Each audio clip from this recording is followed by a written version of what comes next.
আমন্ত্রণ সবাইকে আর কাবেল নিবেদিত গোলটেবিল অনুষ্ঠানে। সঙ্গে আছে ডক্টর তৌহিদুল হক। দর্শক, অন্তর্বর্তী সরকারের উপদেষ্টা পরিষদে নতুন করে ৩ জনকে অন্তর্ভুক্ত করার পর উপদেষ্টা পরিষদ নতুন নিয়োগ পাওয়া কয়েকজনকে নিয়ে সামাজিক মাধ্যম সহ বিভিন্ন মহলে চলছে আলোচনা, সমালোচনা ও বিতর্ক। কেউ কেউ ক্ষোভ প্রকাশ করে বলছেন অন্তর্বর্তী সরকারে ফেসিবাদের দোসরদের পুনর্বাসন করা হচ্ছে। আবার কেউ কেউ উপদেষ্টা বাছাইয়ের ক্ষেত্রে অঞ্চল প্রীতির অভিযোগ তুলছেন চট্টগ্রাম বিভাগের প্রতি ইঙ্গিত করে। কেউ কেউ বলছেন শুধু একটি বিভাগ থেকে ১৩ জনকে উপদেষ্টা করা হয়েছে, অথচ উত্তরবঙ্গের ১৬টা জেলা থেকে কেউ নেই একজনও উপদেষ্টা। এ নিয়ে আলটিমেটাম দিয়েছে বৈষম্যবিরোধী ছাত্র আন্দোলন। বিতর্কিত ব্যক্তিদের উপদেষ্টা পরিষদে নিয়োগ দেয়া নিয়ে ক্ষোভ প্রকাশ করেছে বিএনপি সহ বিভিন্ন রাজনৈতিক দলও। বৈষম্যবিরোধী ছাত্র আন্দোলনের শীর্ষ নেতারা নতুন উপদেষ্টাদের নিয়ে সমালোচনা করায় প্রশ্ন তুলেছেন, উপদেষ্টা নিয়োগ তাহলে হচ্ছে কার ইশারায় কিংবা কাদের পরামর্শে? এদিকে অন্তর্বর্তী সরকারের পক্ষ থেকে বলা হয়েছে মানুষের প্রত্যাশা বিবেচনায় নিয়ে কাজের গতি ও দক্ষতা বাড়াতেই নতুন উপদেষ্টাদের নিয়োগ দেওয়া হয়েছে। এমন প্রেক্ষাপটে দর্শক, আজ আমাদের আলোচনার বিষয় উপদেষ্টা বিতর্ক কিন্তু কেন।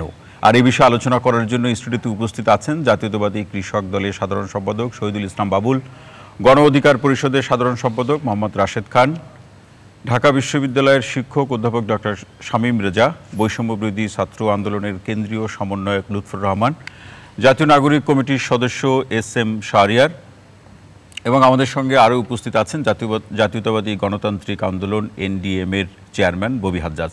আপনাদের সবাইকে অনুষ্ঠানে স্বাগত জানাচ্ছি। দর্শক, আপনাকেও জানিয়ে রাখি, স্ক্রিনে দেখানো নাম্বারে ফোন করে আজকের যে আলোচ্য বিষয় সেই বিষয়ের উপরে প্রশ্ন রাখতে পারেন। আপনার মতামত রয়েছে নিশ্চয়ই, একজন নাগরিক হিসেবে সেই মতামতও আমাদেরকে ছোট্ট করে জানাতে পারেন। এবং আজকের যে আলোচ্য বিষয় উপদেষ্টা বিতর্ক কেন, এ বিষয়ে আলোচনা যাচ্ছে। শুরুতে ববি হাজ্জাজ ভাই, আজকের যে শিরোনাম সেটি দিয়ে আপনার কাছে প্রশ্ন রাখছি যে নতুন উপদেষ্টা নিয়োগের একটি দাবি সকল মহল থেকেই ছিল যে শুরুতে যারা নিয়োগ নিয়েছেন বা শপথ নিয়েছেন তাদের কাজের পরিধি অনেক বেশি, কাজের পরিধি কমানো, মানুষ যাতে তার অধিকারগুলো সঠিকভাবে পায় সেক্ষেত্রে নতুন উপদেষ্টাদের প্রত্যাশা সকলেরই ছিল। কিন্তু নতুন উপদেষ্টারা দায়িত্ব বা শপথ নেওয়ার পরে এখন যে বিতর্ক চলছে সেই বিতর্ককে আপনি কিভাবে দেখছেন? প্রথমে ডক্টর হক, আপনাকে অসংখ্য ধন্যবাদ। একই সাথে আরটিভির সকল দর্শককে আমার সালাম এবং শুভেচ্ছা। আসলে একটা কন্ট্রোভার্সি তৈরি হয়েছে। কন্ট্রোভার্সি যত কম তৈরি হয় তত ভালো, যত বেশি তৈরি হয় তত মন্দা। আমরা অনেক আশার সাথে প্রত্যাশা নিয়ে অন্তর্বর্তীকালীন সরকারকে এই দায়িত্ব প্রদান করি এবং অনেক বড় ম্যান্ডেট তাদেরকে দেয়া হয় যে জনগণের অধিকার, যেটা 15.5 বছর ধরে খর্ব করা হয়েছিল, এই অধিকারগুলো জনগণের কাছে ফিরিয়ে দেয়া। তো এই অধিকারগুলো ফিরিয়ে দেওয়ার আঙ্গিকে ওনাদের দায়িত্বগুলো অনেক বড় পরিসরেই ছিল। আমরা এর আগেও দেখেছি কেয়ারটেকার সরকার এসছে 90-এর গণ আন্দোলনের পর, এবং তারা এগেন সরকার ব্যবস্থার ভিতরে অনেক বড় দাগে আপনার চেঞ্জেস এনে 3 মাসের ভিতরে নতুন একটা নির্বাচন দিতে সক্ষম হয়েছিলেন। তবে গত 15.5 বছরে হাসিনার ফ্যাসিস্ট সরকার যেভাবে ভঙ্গুর অবস্থায় রেখে গেছিল সব ইনস্টিটিউশনগুলোকে, সেটা 90-এর সাথে আসলে কম্প্যারিজন না। এবারে প্রেক্ষাপটটা একেবারে ভিন্ন, অনেকটাই ভিন্ন। জি, একেবারেই ভিন্ন। ইউ আর অ্যাবসলিউটলি রাইট, একেবারেই ভিন্ন। এই ভিন্ন প্রেক্ষাপটে তাহলে দায়িত্বগুলো, কর্মকাণ্ডগুলো অনেক ভিন্ন হতে হবে।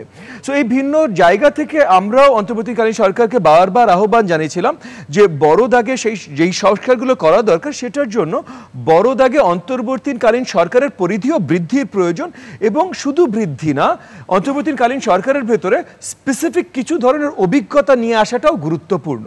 সো আপনার সরকার পরিচালনার অভিজ্ঞতা, ব্যবসায়িক সমাজের সাথে নেটওয়ার্কের অভিজ্ঞতা, এরকম অনেকগুলো অভিজ্ঞতা নিয়ে এসে তৈরি করা গুরুত্বপূর্ণ। এবং সেই জায়গা থেকে আমরা সাধুবাদ জানাই যে তারা কিছু দূর মূল্যায়ন করেছেন, তারা বৃদ্ধি করেছেন, হয়তো আরো বেশি বৃদ্ধি প্রয়োজন, বাট সেটার থেকেও আরো গুরুত্বপূর্ণ প্রশ্নটা দাঁড়িয়েছে এই বৃদ্ধিটা কতটা করার সময়, যেটা একটু হয়তো দুঃখজনক, এবং আমি আশা করি আগামীতে তারা এই জিনিসগুলো একটু পাল্টে নেবেন। বাট কোনো কিছুই করার সময় কারোর সাথে আলোচনা ব্যতীত কাজগুলো হচ্ছে বলে মনে হচ্ছে। মানে এর আগেও রিফর্ম কমিশন, যেগুলোর কথা আমরাও বারবার করে বলেছিলাম, আমি প্রথম 1 সপ্তাহের ভিতরে তাদেরকে আবেদন জানিয়েছিলাম যে অনেকগুলো টাস্ক ফোর্স গঠন দরকার, যেটার নাম রিফর্ম কমিশন হয়েছে। তো এই রিফর্ম কমিশনগুলোতেও যখন নিয়োগ দেয়া হয়েছে তখনও আমার মনে হয় না কারোর সাথে আলোচনা হয়েছে। মানে অনেকগুলো নিয়োগ আমরা সবাই মোটামুটি মানছি যে ভালো নিয়োগ হয়েছে, কিন্তু ভালো আর আলোচনা সাপেক্ষে হওয়া দুটোর একটা পার্থক্য আছে। আলোচনার মাধ্যমে ভালো আর এমনি ভালো, সেটা নিয়ে একটা পার্থক্য আছে। এই যে নতুন নিয়োগ যে উপদেষ্টা মণ্ডলীতে গেছে, এই নিয়োগের মধ্যে যেমন মনে করেন একটা নিয়োগ, মানে আপনার শিল্প, কালচার, এই নিয়োগটার হয়তো কোনো প্রয়োজনীয়তাই আমরা দেখছিলাম না। মানে এখন একটা অন্তর্বর্তীকালীন সরকারের মূল দায়িত্ব যে জনগণের হাতে কিভাবে তাদের ক্ষমতা ফিরিয়ে দেওয়া যায়। তো জনগণের হাতে ফিরিয়ে দেওয়ার মূল উপায়টাই হলো নির্বাচন দেয়া। নির্বাচন সহজে দেয়া সম্ভব না, অনেক সংস্কারের দরকার আছে, আমরা তো মানছি, কিন্তু ওই কেন্দ্রিক সংস্কার এর ভেতরে আমরা অবভিয়াসলি যদি এই সংস্কার করতে 6 মাস লাগে, এই 6 মাসের ভেতরে আমাদের স্বাস্থ্য ব্যবস্থার উন্নয়ন দরকার, সো হেলথ রিফর্ম দরকার। এই 6 মাস কি আমাদের শিক্ষাঙ্গন চুপ করে বসে থাকবে? সো শিক্ষাঙ্গনের সংস্কার দরকার। বাজার পরিস্থিতি কি হবে? বাজার পরিস্থিতি, ইকোনমিক্স, অর্থনীতি সব জায়গায় দরকার, কিন্তু এখানে কালচারের বড় দাগে প্রয়োজন ছিল বলে মনে করি না। বাট যদি প্রয়োজনীয়তা দেখিও, তাও মানে কার কোন জায়গাটায় সম্পৃক্ততা আছে, কারা এই ফ্যাসিস্ট আওয়ামী লীগের কোনো না কোনোভাবে সিম্পাথাইজার ছিল বা আছে, এই জিনিসগুলো পরিষ্কার করা এবং এটা থেকে দূরত্ব বজায় রাখাটা অত্যন্ত গুরুত্বপূর্ণ। একই সাথে অত্যন্ত গুরুত্বপূর্ণ একটা জায়গা কমার্স, সেই জায়গাটায় এগেন পরিচিত এবং স্বনামধন্য একজন ব্যবসায়িক পরিবারের একজন ব্যবসায়ীকে দিয়েছেন, কিন্তু উনার পারিবারিক পরিচয় তো আরো শক্ত আছে। মানে উনার পারিবারিক পরিচয় ফ্যাসিস্ট আওয়ামী সরকারের সাথে সম্পৃক্ততা আছে। এবং তিনি বলেছেন, তিনি আজকে মন্তব্য করেছেন তার ভাই জড়িত ছিলেন, তিনি এবং তাদের দুইজনের রাজনৈতিক মতাদর্শ ভিন্ন, তার বক্তব্য। আমি আপনাকে অ্যাডিশনালি এটাও বলছি যে দুই ভাইয়ের ভিতরে মামলা মোকদ্দমা ঝগড়া অনেক কিছু আছে, সবকিছু থাকা সত্ত্বেও ভাই আপনি এই পরিচয় লুকাতে পারবেন আপনার আপন ভাই, আপনার চাচাতো ভাই না? শুনতে চাই এক লাইনে যে এই যে দুই ভাইয়ের মধ্যে মামলা হামলা কিংবা আইনি প্রক্রিয়া ঝগড়াঝাটি যা আছে, এগুলো অনেক সময় আমরা দেখেছি যে একই পরিবারে কয়েক ভাই ভিন্ন ভিন্ন রাজনীতি করলে এই মামলা হামলাগুলো লোক দেখানো হয়, সেরকম না তো? না, সে এক নম্বর তো সেটা আমরা জানি না, আর দুই নম্বর যে নির্বাচিত হয়ে তো আসেনি, তাকে তো সিলেক্ট করা হয়েছে। তো সিলেকশনে কি আর কোনো ব্যক্তি খুঁজে পাওয়া যায়নি? মানে উনি হয়তো অত্যন্ত ভালো ব্যক্তি, আমি উনাকে নিন্দা করছি না। সেটা আপনি বলছেন আলোচনা হলে এই সমালোচনাগুলো তৈরি হতো না, এই সময় তো অত্যন্ত অনাকাঙ্ক্ষিত। জি, ববি হাজ্জাজ, অসংখ্য ধন্যবাদ আপনাকে। মোহাম্মদ রাশেদ খান, আসতে চাই যে সরকার, আপনারা বলছেন, ববি হাজ্জাজ বলছিলেন আলাপ আলোচনা করে রাজনৈতিক দল সহ যারা এই জুলাই বিপ্লবে নেতৃত্ব দিয়েছেন সকলের সাথে আলাপ আলোচনা করে হলে খুব ভালো হতো। কিন্তু আপনার কাছে আমার প্রশ্নটি হলো যে উপদেষ্টা নিয়োগ অথবা কোনো সিদ্ধান্ত গ্রহণের প্রশ্নে ডক্টর মোহাম্মদ ইউনূসের নেতৃত্বে অন্তর্বর্তীকালীন সরকার কি কারো কাছে দায়বদ্ধ? আলাপ আলোচনা করে কি তাকে উপদেষ্টা নিয়োগ দিতে হবে বা কোনো সিদ্ধান্ত গ্রহণ করতে হবে? মোহাম্মদ রাশেদ খান। হ্যাঁ, দেখেন, একটি গণ অভ্যুত্থান হয়েছে, এমন না যে আসলে ইলেকশনের মাধ্যমে সরকারের পতন হয়েছে বা পরিবর্তন হয়েছে। এক্ষেত্রে আপনি যদি সংবিধান মেনে সব কিছু করতে চান বা আইন মেনে সব কিছু করতে চান, তাহলে কিন্তু হবে না। এখন যেটি করা দরকার সেটি হলো যে রাজনৈতিক দলগুলো এবং বিভিন্ন যে স্টেক হোল্ডার, সেটি আইনজীবী, সেটি হতে পারে শিক্ষক সমাজ, নাগরিক সমাজ, তাদের সাথে আলাপ আলোচনার মাধ্যমে কাজ করা বা সিদ্ধান্ত গ্রহণ করা। কিন্তু আমরা দেখতে পাচ্ছি যে এই সরকার তারা যে সিদ্ধান্তগুলো নিচ্ছেন, এটি নাকি বৈষম্য বিরোধী ছাত্র আন্দোলন, তাদের সাথে আলোচনা করা হচ্ছে না, জাতীয় নাগরিক কমিটি, তাদের সাথে আলোচনা করা হচ্ছে না। এই দুটি সংগঠন কিন্তু আবার সরকারের সাথে অতপ্রতভাবে জড়িত, প্রত্যক্ষ পরোক্ষভাবে জড়িত, তাদের কোনো মতামত নেওয়া হচ্ছে না, এবং সেটি তারা বক্তব্যের মাধ্যমে এবং প্রোগ্রাম করার মাধ্যমে জানাচ্ছে যে এই সরকারকে উপদেষ্টা নিয়োগ করার ম্যান্ডেট দেওয়া হয়নি। এই বক্তব্য নিশ্চয়ই আপনি শুনেছেন যে গুরুত্বপূর্ণ সমন্বয়করা কিন্তু এই ধরনের বক্তব্য তারা কিন্তু দিয়েছেন, এবং একই সাথে রাজনৈতিক দলগুলোর সাথে কোনো আলোচনা করা হয়নি, কোনো সমাজের সাথে কারোর সাথে আলোচনা করা হয়নি। এই বক্তব্য আসলে কি ইঙ্গিত করে যে এই উপদেষ্টা নিয়োগের দায়িত্ব কিংবা ভূমিকাই সরকারকে দেওয়া হয়নি? তাহলে সরকার কিভাবে চলবে? তাদের তো সিদ্ধান্ত প্রশ্ন, উপদেষ্টা বাড়ানো কমানো, সেই সিদ্ধান্ত তার তো থাকতে হবে। বিষয়টা এরকম হতে পারে যে ওই সময় সবার মতামতের ভিত্তিতে যাদেরকে নিয়োগ দেওয়া হয়েছিল তারাই মূলত আসলে রাষ্ট্র সংস্কার বা কার্যক্রম পরিচালনা করবে, কিন্তু পরবর্তীতে যাদেরকে নিয়োগ দেওয়ার দাবি উঠেছিল, বিশেষ করে রাজনৈতিক মহল থেকে এই দাবিটা বেশি জোরালো হয়েছিল। আমরাই দাবি করেছিলাম, আমরা লিখিত দিয়েছিলাম, এখানে ববি হাজ্জাজ ভাই হয়তো তারাও দিয়েছিল যে এই কয়জন ব্যক্তির মাধ্যমে আসলে কোনোভাবেই রাষ্ট্র সংস্কার করা সম্ভবপর নয়। একজন ব্যক্তি 3 থেকে 4টি মিনিস্ট্রি, এটি কোনোভাবেই সম্ভবপর নয়। আমরা বলেছিলাম যে দলগুলোর সাথে আলাপ আলোচনার মাধ্যমে আপনারা উপদেষ্টা পরিষদের পরিধি আপনারা বৃদ্ধি করেন। আমাদের কথা রাখা হয়েছে, এই জন্য আমরা সরকারকে ধন্যবাদ জানাচ্ছি। মানে সংখ্যা বাড়ানো হয়েছে কিন্তু আলাপ হয়নি, কিন্তু আমাদের সাথে কোনো ধরনের আলাপ করা হয়নি। এবং বিতর্কিত ব্যক্তিদের, এই যে ফারুকী, সেটা আওয়ামী লীগের দোসর, সেটা মুজিববাদী। 7 আগস্ট তিনি ফেসবুকে পোস্ট দিয়েছেন শেখ মুজিবের ওই ধানমন্ডির বাড়ি প্রধান উপদেষ্টাকে ভিজিট করার জন্য। আপনি আর কি বলবেন? এই ফারুকীকে কারা নিয়োগ দিল? আজকে আমাদের উপদেষ্টারা বলছেন যে কাজের মাধ্যমে আমরা তাদের মূল্যায়ন করব। What is this? অন্যদিকে বৈষম্য বিরোধী ছাত্র আন্দোলনের নেতারা যারা সবসময় উপদেষ্টাদের সাথে থাকেন, আশপাশে থাকেন, দেখা সাক্ষাৎ করেন, তারা বলছেন তারা কিছু জানে না। টের পেলেন না কেন? টের পেলেন না, তাহলে কি হচ্ছে? আমাদের সাথে তো ইঁদুর বিড়াল খেলা হচ্ছে, জনগণের সাথে লুকোচুরি খেলছে, এটা তো আমরা মানতে রাজি নয়। এবং এবং একইভাবে রাজনৈতিক দলগুলোকে আপনি তোয়াক্কা করবেন না, কিভাবে সম্ভব? আপনি রাষ্ট্র সংস্কার করবেন অথচ দলগুলোকে গুনায় ধরবেন না, থোড়াই কেয়ার করবেন না, এটি তো মানা যায় না।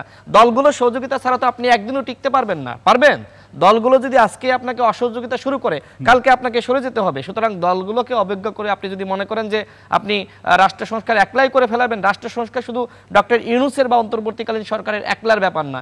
রাষ্ট্র সংস্কার রাজনৈতিক দলগুলো চাই, বিএনপি চাই, জামাত চাই, গণ অধিকার পরিষদ চাই, এনডিএম চাই, আমরা সবাই চাই। সুতরাং আমাদেরকে অবজ্ঞা করে যদি আপনারা মনে করেন যে আমরা রাষ্ট্র সংস্কার করব, আমাদের যা ইচ্ছা তাই সিদ্ধান্ত নেব, এটি তো মানুষ মানবে না। এটাকে আপনারা অবজ্ঞা মনে করছেন? অবশ্যই, আমি শেষ করছি। দেখেন, আমরা দেখেছি যে শেখ হাসিনা কি করেছে, তিনি সবসময় গোপালগঞ্জকে প্রাধান্য দিয়েছেন। ডক্টর ইউনূস স্যার, যার উপর এত মানুষের আস্থা, বিশ্বাস, ভরসা, তিনি চট্টগ্রাম ছাড়া কিছু বুঝছেন না। তিনি এনজিও সেক্টরের কর্মী আর গ্রামীণ ব্যাংকের কর্মকর্তা ছাড়া তিনি কিছু বুঝেন না। এখন সকল লোক যদি চট্টগ্রাম বিভাগে পাওয়া যায় তাহলে অন্য বিভাগ থেকে কেন নেবে? আপনি তাহলে তো দাবি, মানে অন্য বিভাগে কি যোগ্য লোক নাই, শুধুমাত্র চট্টগ্রামের মানুষই আসলে যোগ্য? এইখানে তো দাবি ইতিমধ্যে শুরু হয়ে গেছে যে চট্টগ্রাম থেকে আপনি 13 জন নিয়োগ দিয়েছেন, প্রত্যেকটা বিভাগ থেকে আপনাকে 13 জন নিয়োগ দিতে হবে। আপনি পারবেন? আপনি শেখ হাসিনার স্টাইলে যদি দেশ চালাতে চান, পারবেন না।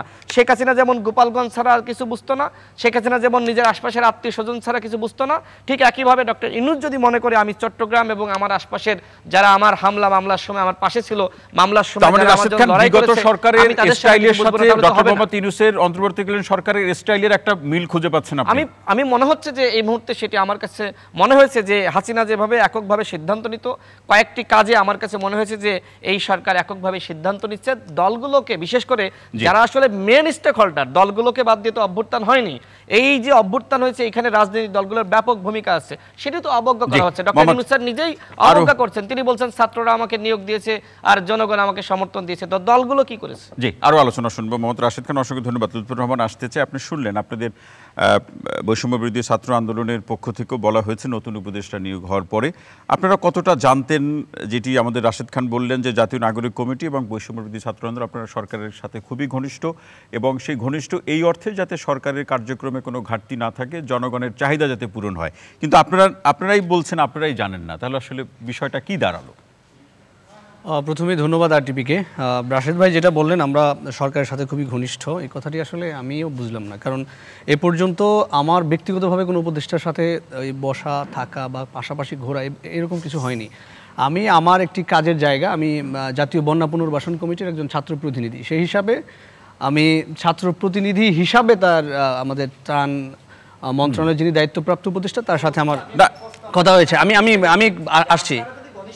তাহলে আমি রাশেদ খান টকশোতে গিয়ে যদি সরকারের সমালোচনা করি, আপনাদের বৈষম্য বিরোধী ছাত্র আন্দোলনের নেতারা কেন? এখন আপনার সমালোচনার ভাষাটা যদি আমি আসি, এখন সমালোচনার ভাষাটা যদি হয় আপনি বলেন এক ধরনের সে উত্তর দেন ইমূলক, বিদ্বেষমূলক, সেটাকে অবশ্যই প্রশ্ন করবে ছাত্র জনতা। সমালোচনার ভাষাটা যদি হয় সহযোগিতা করার, তাহলে অবশ্যই আপনাকে রাশেদ খান তো বলছেন ভুল ত্রুটি ধরিয়ে দিচ্ছেন। হ্যাঁ, অবশ্যই। আমরা বৈষম্য বিরোধী ছাত্র আন্দোলন আমরা প্রথম আওয়াজ তুলেছি যে অংশদারিত্ব, ছাত্র জনতার অংশদারিত্ব বা তাদের মতামতের বাইরে গিয়ে যে বারবার বলা হচ্ছে ছাত্র জনতার সরকার, ছাত্ররা সরকারে বসিয়েছে, কিন্তু এখানে তাদের অংশদারিত্বহীন মনে হচ্ছে। এখানে উপদেষ্টা নিয়োগের ক্ষেত্রে ছাত্র জনতার সাথে তো বসা হয়নি, আমরা জানি না, এটা সত্য। তাহলে সরকারের সাথে আমাদের যে সম্পর্কের কথা বলা হচ্ছে সেটা কোথায়? আসলে সরকারের সাথে আমাদের সম্পর্ক বলা হচ্ছে, যে সম্পর্কের কথা এই সরকার না, লুৎফর রহমান যে সম্পর্কের কথা মোহাম্মদ রাশেদ খান বললেন, তাহলে এটা কি সম্পর্ক? এটা আমরা বারবার বলেছি, আমরা একটা প্রেসার গ্রুপ হিসেবে কাজ করছি। যদি সরকার, যেহেতু একটা অভ্যুত্থানের ফলে সরকার এসেছে, সরকার যদি এই অভ্যুত্থানের স্পিরিট ধারণ করে কাজ করে, তাহলে আমরা প্রশংসা করব। জি, যদি সরকার স্পিরিট ধারণ করতে, জুলাই অভ্যুত্থানের স্পিরিট ধারণ করতে ব্যর্থ হয়, তাহলে আমরা সরাসরি সমালোচনা করব এবং রাজপথেও নেমেছি। ইতিপূর্বে একবার নয়, আমরা কয়েকবার এই সরকারের নানা সন্তুষ্ট নতুন উপদেষ্টা হিসেবে যে সম্মানিত উপদেষ্টা নিয়োগ পেলেন বা শপথ দিলেন, আপনারা সন্তুষ্ট না? আমরা এই জায়গায় সন্তুষ্ট না, কারণ আমরা মনে করি যদি এই নিয়োগ প্রক্রিয়াটা কিভাবে হয়েছে সেখানে আমাদের প্রশ্ন রয়েছে।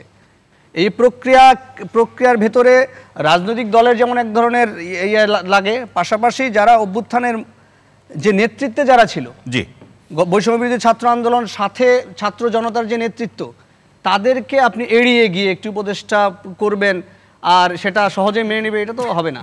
আরেকটা ব্যাপার হচ্ছে বিভাগ ভিত্তিক যে আলাপটা আসছে, আমি ব্যক্তিগতভাবে বিভাগ ভিত্তিক আলাপের পক্ষে না, আমি চাই যোগ্যতা ভিত্তিক হোক। সেটা যদি এক বিভাগ থেকে যোগ্যতা আমার এই প্রশ্ন ছিল রাশেদ খানের কাছে, তিনি তো সন্তুষ্ট হলেন না, তিনি বললেন যে সকল যোগ্য লোক কি চট্টগ্রাম বিভাগে আছে। এটা আমি সরাসরি এইভাবে তো বলা যায় না, এই উত্তর সকল যোগ্য মানুষ তো এক বিভাগে থাকবেন না। যদি মনে হয় যে রংপুরের কোনো যোগ্য ব্যক্তি আছে, প্রস্তাব করুক, সরাসরি প্রস্তাব আসুক। প্রস্তাবও আমার মনে হয় ওই অর্থে আসেনি। এবং আমি প্রস্তাব করতেছি, আমি আক্তারের নাম প্রস্তাব করতেছি, নেবেন তাকে? হ্যাঁ, আপনি অবশ্যই নাম প্রস্তাব যদি আপনাদের লোক নেন, না আমাদের লোক হিসাবে না, যদি তাকে আপনি যোগ্য মনে করেন প্রস্তাব করেন, আমিও সেই প্রস্তাবের সাথে একমত, আমিও মাঠে থাকবো সেই প্রস্তাবের সাথে। এখন কথা হচ্ছে শুধু বিভাগ ভিত্তিক বলে যে একটা তৈরি করা, সেটার পক্ষে আমি না। আমার কথা হচ্ছে যোগ্যতা ভিত্তিক হতে হবে। আরেকটি ববি হাজ্জাজ ভাই যেটি বললেন যে অন্তর্বর্তীকালীন সরকারের দায়িত্ব হচ্ছে নির্বাচন দেয়, আমি এটা মানি না। আমি এটা মনে করি না যে অন্তর্বর্তীকালীন, অন্তত এই জুলাই অভ্যুত্থানের পরে বলছেন যে প্রেক্ষাপট উল্লেখ করে বলছেন যে প্রয়োজনীয় বা মৌলিক সংস্কারগুলো শেষ করে নির্বাচন। আবার হ্যাঁ, এইটা সংস্কারের যে প্রশ্ন, এটা তো একটা সময়ের ব্যাপার। কারণ কমিশন গঠন করা হয়েছে, কমিশন তো একটা সময় ধরে দেওয়া হয়েছে, ডিসেম্বরে রিপোর্ট দিবে কমিশন, তারা রিপোর্ট দেবে, রিপোর্টের ভিত্তিতে সংস্কারগুলো হবে। আরেকটি ব্যাপার বলেন সফট পাওয়ারের প্রয়োজনীয়তা, এটা আছে। উপদেষ্টা নিয়োগ নিয়ে প্রশ্ন থাকতে পারে। বিগত ফ্যাসিস্ট আমলে আওয়ামী লীগ এই সফট পাওয়ার কাজে লাগিয়ে কি তৈরি করেছিল? কালচারাল দানব তৈরি করেছিল। এখনো পর্যন্ত বাংলাদেশের কালচারাল জায়গাগুলোতে সেইভাবে কিন্তু আওয়ামী যে ফ্যাসিবাদী দোসর যারা এখনো রয়ে গেছে, শিল্পকলায় তারা এখনো কিভাবে প্রোগ্রাম করে। আমি সরাসরি এই অন্তর্বর্তীকালীন সরকারকে প্রশ্ন করব, শিল্পকলার মতো জায়গায় যারা সরাসরি এই সরকারের গুরুত্বপূর্ণ উপদেষ্টা এবং এই সরকারের জুলাই অভ্যুত্থানের স্পিরিট বিরোধী সরাসরি আওয়ামী দোসর, তারা এখনো শিল্পকলায় কিভাবে কাজ করে? তো এই জায়গাগুলোতে অবশ্যই সংস্কারের প্রয়োজনীয়তা আছে, এবং সেজন্য ওই রকম যোগ্যতা সম্পন্ন জুলাই অভ্যুত্থান ধারণ করে এইরকম মানুষকে আপনার উপদেষ্টা পরিষদে আনেন। তো এই নামগুলো তো আপনারা প্রস্তাব করতে পারেন। আমাদের সাথে প্রথম কথা হচ্ছে আমাদের সাথে সমন্বয় করছে না সরকার, সমন্বয়হীনতা আছে। আপনাদের সাথে যদি সমন্বয় না করে তাহলে এটা কেমন হয়ে গেল না? মানে আমাদের সাথে সমন্বয়, মানে আমরা তো সরকারের, মানে এটা কি এরকম ব্যাপার যে আমরা সরকারে আছি সরাসরি? না, সেটি তো কেউ, আমাদের প্রতিনিধি আছে, তার মানে এই না যে আমরা পুরো বৈষম্য বিরোধী ছাত্র আন্দোলন সরকারে। আমরা তাদের বলছে না, জি, আমরা তাদের যে কাজগুলো প্রশংসা পাওয়ার যোগ্য সেগুলোর প্রশংসা করছি। যেই কাজগুলোতে তারা, আমরা মনে করছি যে এই কাজগুলো ছাত্র জনতার এই স্পিরিট ধারণ করে না, আমরা তার সমালোচনা করছি সরাসরি। এই সমালোচনা অব্যাহত থাকবে? হ্যাঁ, অবশ্যই অব্যাহত। অসংখ্য ধন্যবাদ। শহীদুল ইসলাম বাবুল ভাই, কিভাবে দেখছেন, বিএনপি কিভাবে দেখছে এই উপদেষ্টা নিয়োগ এবং যে তর্ক বিতর্ক সমাধান কিভাবে হতে পারে? আপনি তিনজন সম্মানিত আলোচকের আমি আলোচনাগুলো শুনলাম, অনেক আলোচনা চলে এসছে। শোনেন, মানে কোথায় যেন একটা অন্তমিল গুজাবিল আমি দেখছি সর্বব্যাপী। হ্যাঁ, এটা একটা হতাশাজনক ব্যাপার কিন্তু বটে।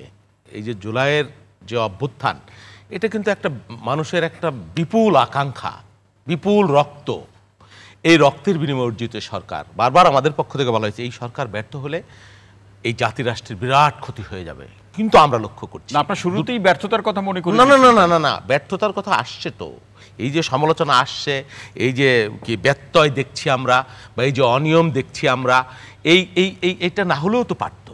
কেউই কোনো দায়িত্ব নিচ্ছে না। ছাত্ররা বলছে, বৈষম্যবিরোধী ছাত্র, যদিও তারা সরকারের অংশ, তারা বলছে যে তারা তো বলছে সরকারের সাথে তারা নেই। কেন নেই? তাদের প্রতিনিধি তো সরকারে প্রতিনিধি আছে, কিন্তু পুরো প্ল্যাটফর্ম আশ্চর্য, পুরো কে থাকবে? বিএনপি যদি সরকার গঠন করে, বিএনপি সবাই মন্ত্রী হয়ে যাবে? প্রতিনিধিরাই তো মন্ত্রী হবে, কেউ না কেউ হবে। তার মানে তারা আছে, তারা সেটা অস্বীকার করে যে নাই, বের হয়ে আসুক যদি মনে করে সরকার থেকে। হ্যাঁ, বা তারা তো এই তাদের সাথে সম্পর্ক বিচ্ছিন্ন করছে না। হ্যাঁ, না, এটাও আশঙ্কার ব্যাপার যে তাদের মধ্যে যে মতভেদ, আমার কাছে মনে হচ্ছে যে এই ছাত্র, বৈষম্যবিরোধী ছাত্র বা এই যে যারাই আছে, তাদের মধ্যে মনে হয় একটা মতভেদ বা একটা প্রচ্ছন্নভাবে, আমার তাই মনে হচ্ছে। কিন্তু আলটিমেটলি এটাকে তো তারা গণতন্ত্রের অংশ মনে করতে পারে, যে সরকারের ভুল ত্রুটি তারা সমালোচনা করছে, যেটি লুৎফর রহমান বললেন যে সরকারের ভুল ত্রুটি নিয়ে তারা আন্দোলন করবেন। তাহলে এটা তো একটা গণতান্ত্রিক পরিবেশ বা বিষয়টা ওইটা না, কিন্তু বিষয়টা কিন্তু গুরুতর। সমালোচনা আপনি করবেন, কিন্তু যখন আপনার সরকার যখন একের পর এক ভুল করছে বা কোথাও কোথাও ব্যর্থতার পরিচয় দিচ্ছে, তখন শুধুমাত্র সমালোচনা করলে কিন্তু আপনার হচ্ছে না, আপনাকে প্রত্যক্ষ ভূমিকা রাখতে হবে। আপনি সমালোচনা করলেন হলেন, আপনি আপনার ভাইয়ের সমালোচনা করবেন বা আপনার পরিবারের কারো সমালোচনা করবেন, তাকে সংশোধন করতে পারবেন না, তাহলে তো আর জিনিসটা হচ্ছে না। জি, আমার বক্তব্যটা ওই জায়গায়। শোনেন, এই যে আমার ভাই যে বলল যে নির্বাচন দেওয়া এদের দায়িত্ব না, এটা খুবই কিন্তু মানে আতঙ্কের ব্যাপার। এই শব্দের মধ্যে এই শব্দটাই কিন্তু ভয়ঙ্কর আতঙ্কের ব্যাপার। তিনি বললেন যে একমাত্র দায়িত্ব না, আমি দায়িত্ব না, প্রধান দায়িত্ব হওয়ার কথা, এইটাই প্রধান দায়িত্ব হওয়ার কথা। কেন হওয়ার কথা আমি আপনাকে বলি। শোনেন, এই মুক্তিযুদ্ধের চেতনা বলেন 71-এর যে আমাদের মুক্তিযুদ্ধের যে মূল স্পিরিট ছিল গণতন্ত্র নাম্বার 1, তারপরে সাম্য, মানবিক মর্যাদা যাই বলেন, এই যে জুলাইয়ের আন্দোলন হয়েছে কেন হয়েছে? কারণ প্রথম কথা হলো বাংলাদেশে গণতন্ত্র নাই, মানুষের অধিকার নাই, সেই কারণে আইনের শাসন নাই, সেই কারণে গণমাধ্যমের স্বাধীনতা নাই।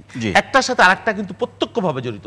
আপনি শুধু খালি একটা পথ খোলা রাখেন, একটা পথ, যে মানুষ 5 বছর পর পর নির্বিঘ্নে শান্তিপূর্ণভাবে সত্যিকার অর্থে ভোট দিতে পারবে। আপনার বাংলাদেশের অর্ধেক সমস্যা, সব সমস্যা না হইলেও অর্ধেক সমস্যার সমাধান হয়ে যাবে। তখন দলগুলো মনে করবে, আপনি উদাহরণ দিয়ে বলি, শোনেন, 96 থেকে 2000 আওয়ামী লীগ সরকার আর আপনার 2014 আর 18 আওয়ামী লীগ সরকার, পার্থক্য কি নেই? অবশ্যই তো আছে, পার্থক্য নেই। তাদের একই দল, একই চরিত্র, তার মধ্যে পার্থক্য। কারণ তখন তারা মনে করতো যে মানুষের কাছে যাওয়া লাগতে পারে। তা আপনি সেই জিনিসটা উপেক্ষা করছেন। আপনি কখনো শামুকের গতিতে চলছেন, কখনো এক অঞ্চল থেকে নিচ্ছেন। আপনি বললেন যে যোগ্য লোক, যোগ্যতা একমাত্র মাপকাঠি হতে পারে না। একটা সরকার এখানে আপনার ভৌগোলিক অবস্থান বা পরিবেশ বা অঞ্চল এগুলো সমন্বয় করতে হবে, বিবেচনা করতে হয়। এটা তো নিয়মই, এটা নিয়মই আছে। কেন আপনি করবেন না? তাহলে আপনার পার্বত্য অঞ্চলকে আমরা কেন তাদের ওই কুঠা দেই, কেন তাদের অগ্রাধিকার, নারীদেরকে আমরা কেন দেই, পিছিয়ে পড়া অংশ? সেই জন্য সরকারের মধ্যে নানান স্থান, শ্রেণী, পেশা, অঞ্চল, এগুলোও একটা ব্যাপার আছে। আপনি এক অঞ্চল থেকে এত দিবেন, আপনি আরেকজনকে দিবেন, মানে ছেলে খেলার মতো কন্ট্রোভার্সি। এছাড়া কি বাংলাদেশের লোক নাই? আপনি কেন? তারপর আপনি রাজনৈতিক দলকে উপেক্ষা করছেন, তারা বলছে তাদেরও উপেক্ষা করছেন। কিন্তু আপনাদের সাথে তো আলোচনা করছে সরকার। আচ্ছা, প্রফেসর ইউনূস ধরে নিলাম, উনি একজন আন্তর্জাতিক খ্যাতি অবশ্যই ব্যক্তি, নমস্য ব্যক্তি, সম্মানীয় ব্যক্তি। উনি একা কি সিদ্ধান্ত নিচ্ছেন না কে নিচ্ছেন আমরা জানি না। এখন প্রফেসর ইউনূস একা যদি মেসি আর ম্যারাডোনা হইলো ভালো কথা, কিন্তু ওনার টিম যদি সব আরামবাগের হয়, তো এই টিম কিভাবে খেলা জিততে পারে? Is it possible? এই প্রশ্নটি থাকলো। এই পরবর্তী আমরা আর আলোচনা শুনবো। শহীদুল ইসলাম বাবুল ভাই, অধ্যাপক ডক্টর শামীম রেজা স্যার, এই যে আলোচনাগুলো নতুন উপদেষ্টার নিয়োগ নিয়ে আসলো, সেই প্রসঙ্গে এলাকা প্রীতি থেকে শুরু করে অনেক প্রসঙ্গ, নাগরিক সমাজের পক্ষ থেকে বিশ্ববিদ্যালয়ের একজন সম্মানিত শিক্ষক হিসেবে আপনারা কিভাবে দেখেন যে আসলে এই নতুন উপদেষ্টা কতটা এই মুহূর্তে জনগণের যে চাহিদা রয়েছে কতটা তারা পূরণ করতে পারবেন? দেখুন, কিছু প্রশ্ন আসে যে প্রশ্নগুলোর উত্তর আমাদের জানা থাকে না। যেমন সমন্বয়কদের সঙ্গে কি যোগাযোগ আছেন সেটা আমরা জানি না, সেটা সমন্বয়করা বলতে পারবেন। তাদের একটা অংশ সরকারে আছে, তার অর্থ কিন্তু এটা বলে জানা যাবে না যে তাদের সঙ্গে নিরবচ্ছিন্ন যোগাযোগ হচ্ছে, থাকতেও পারে, নাও থাকতে পারে।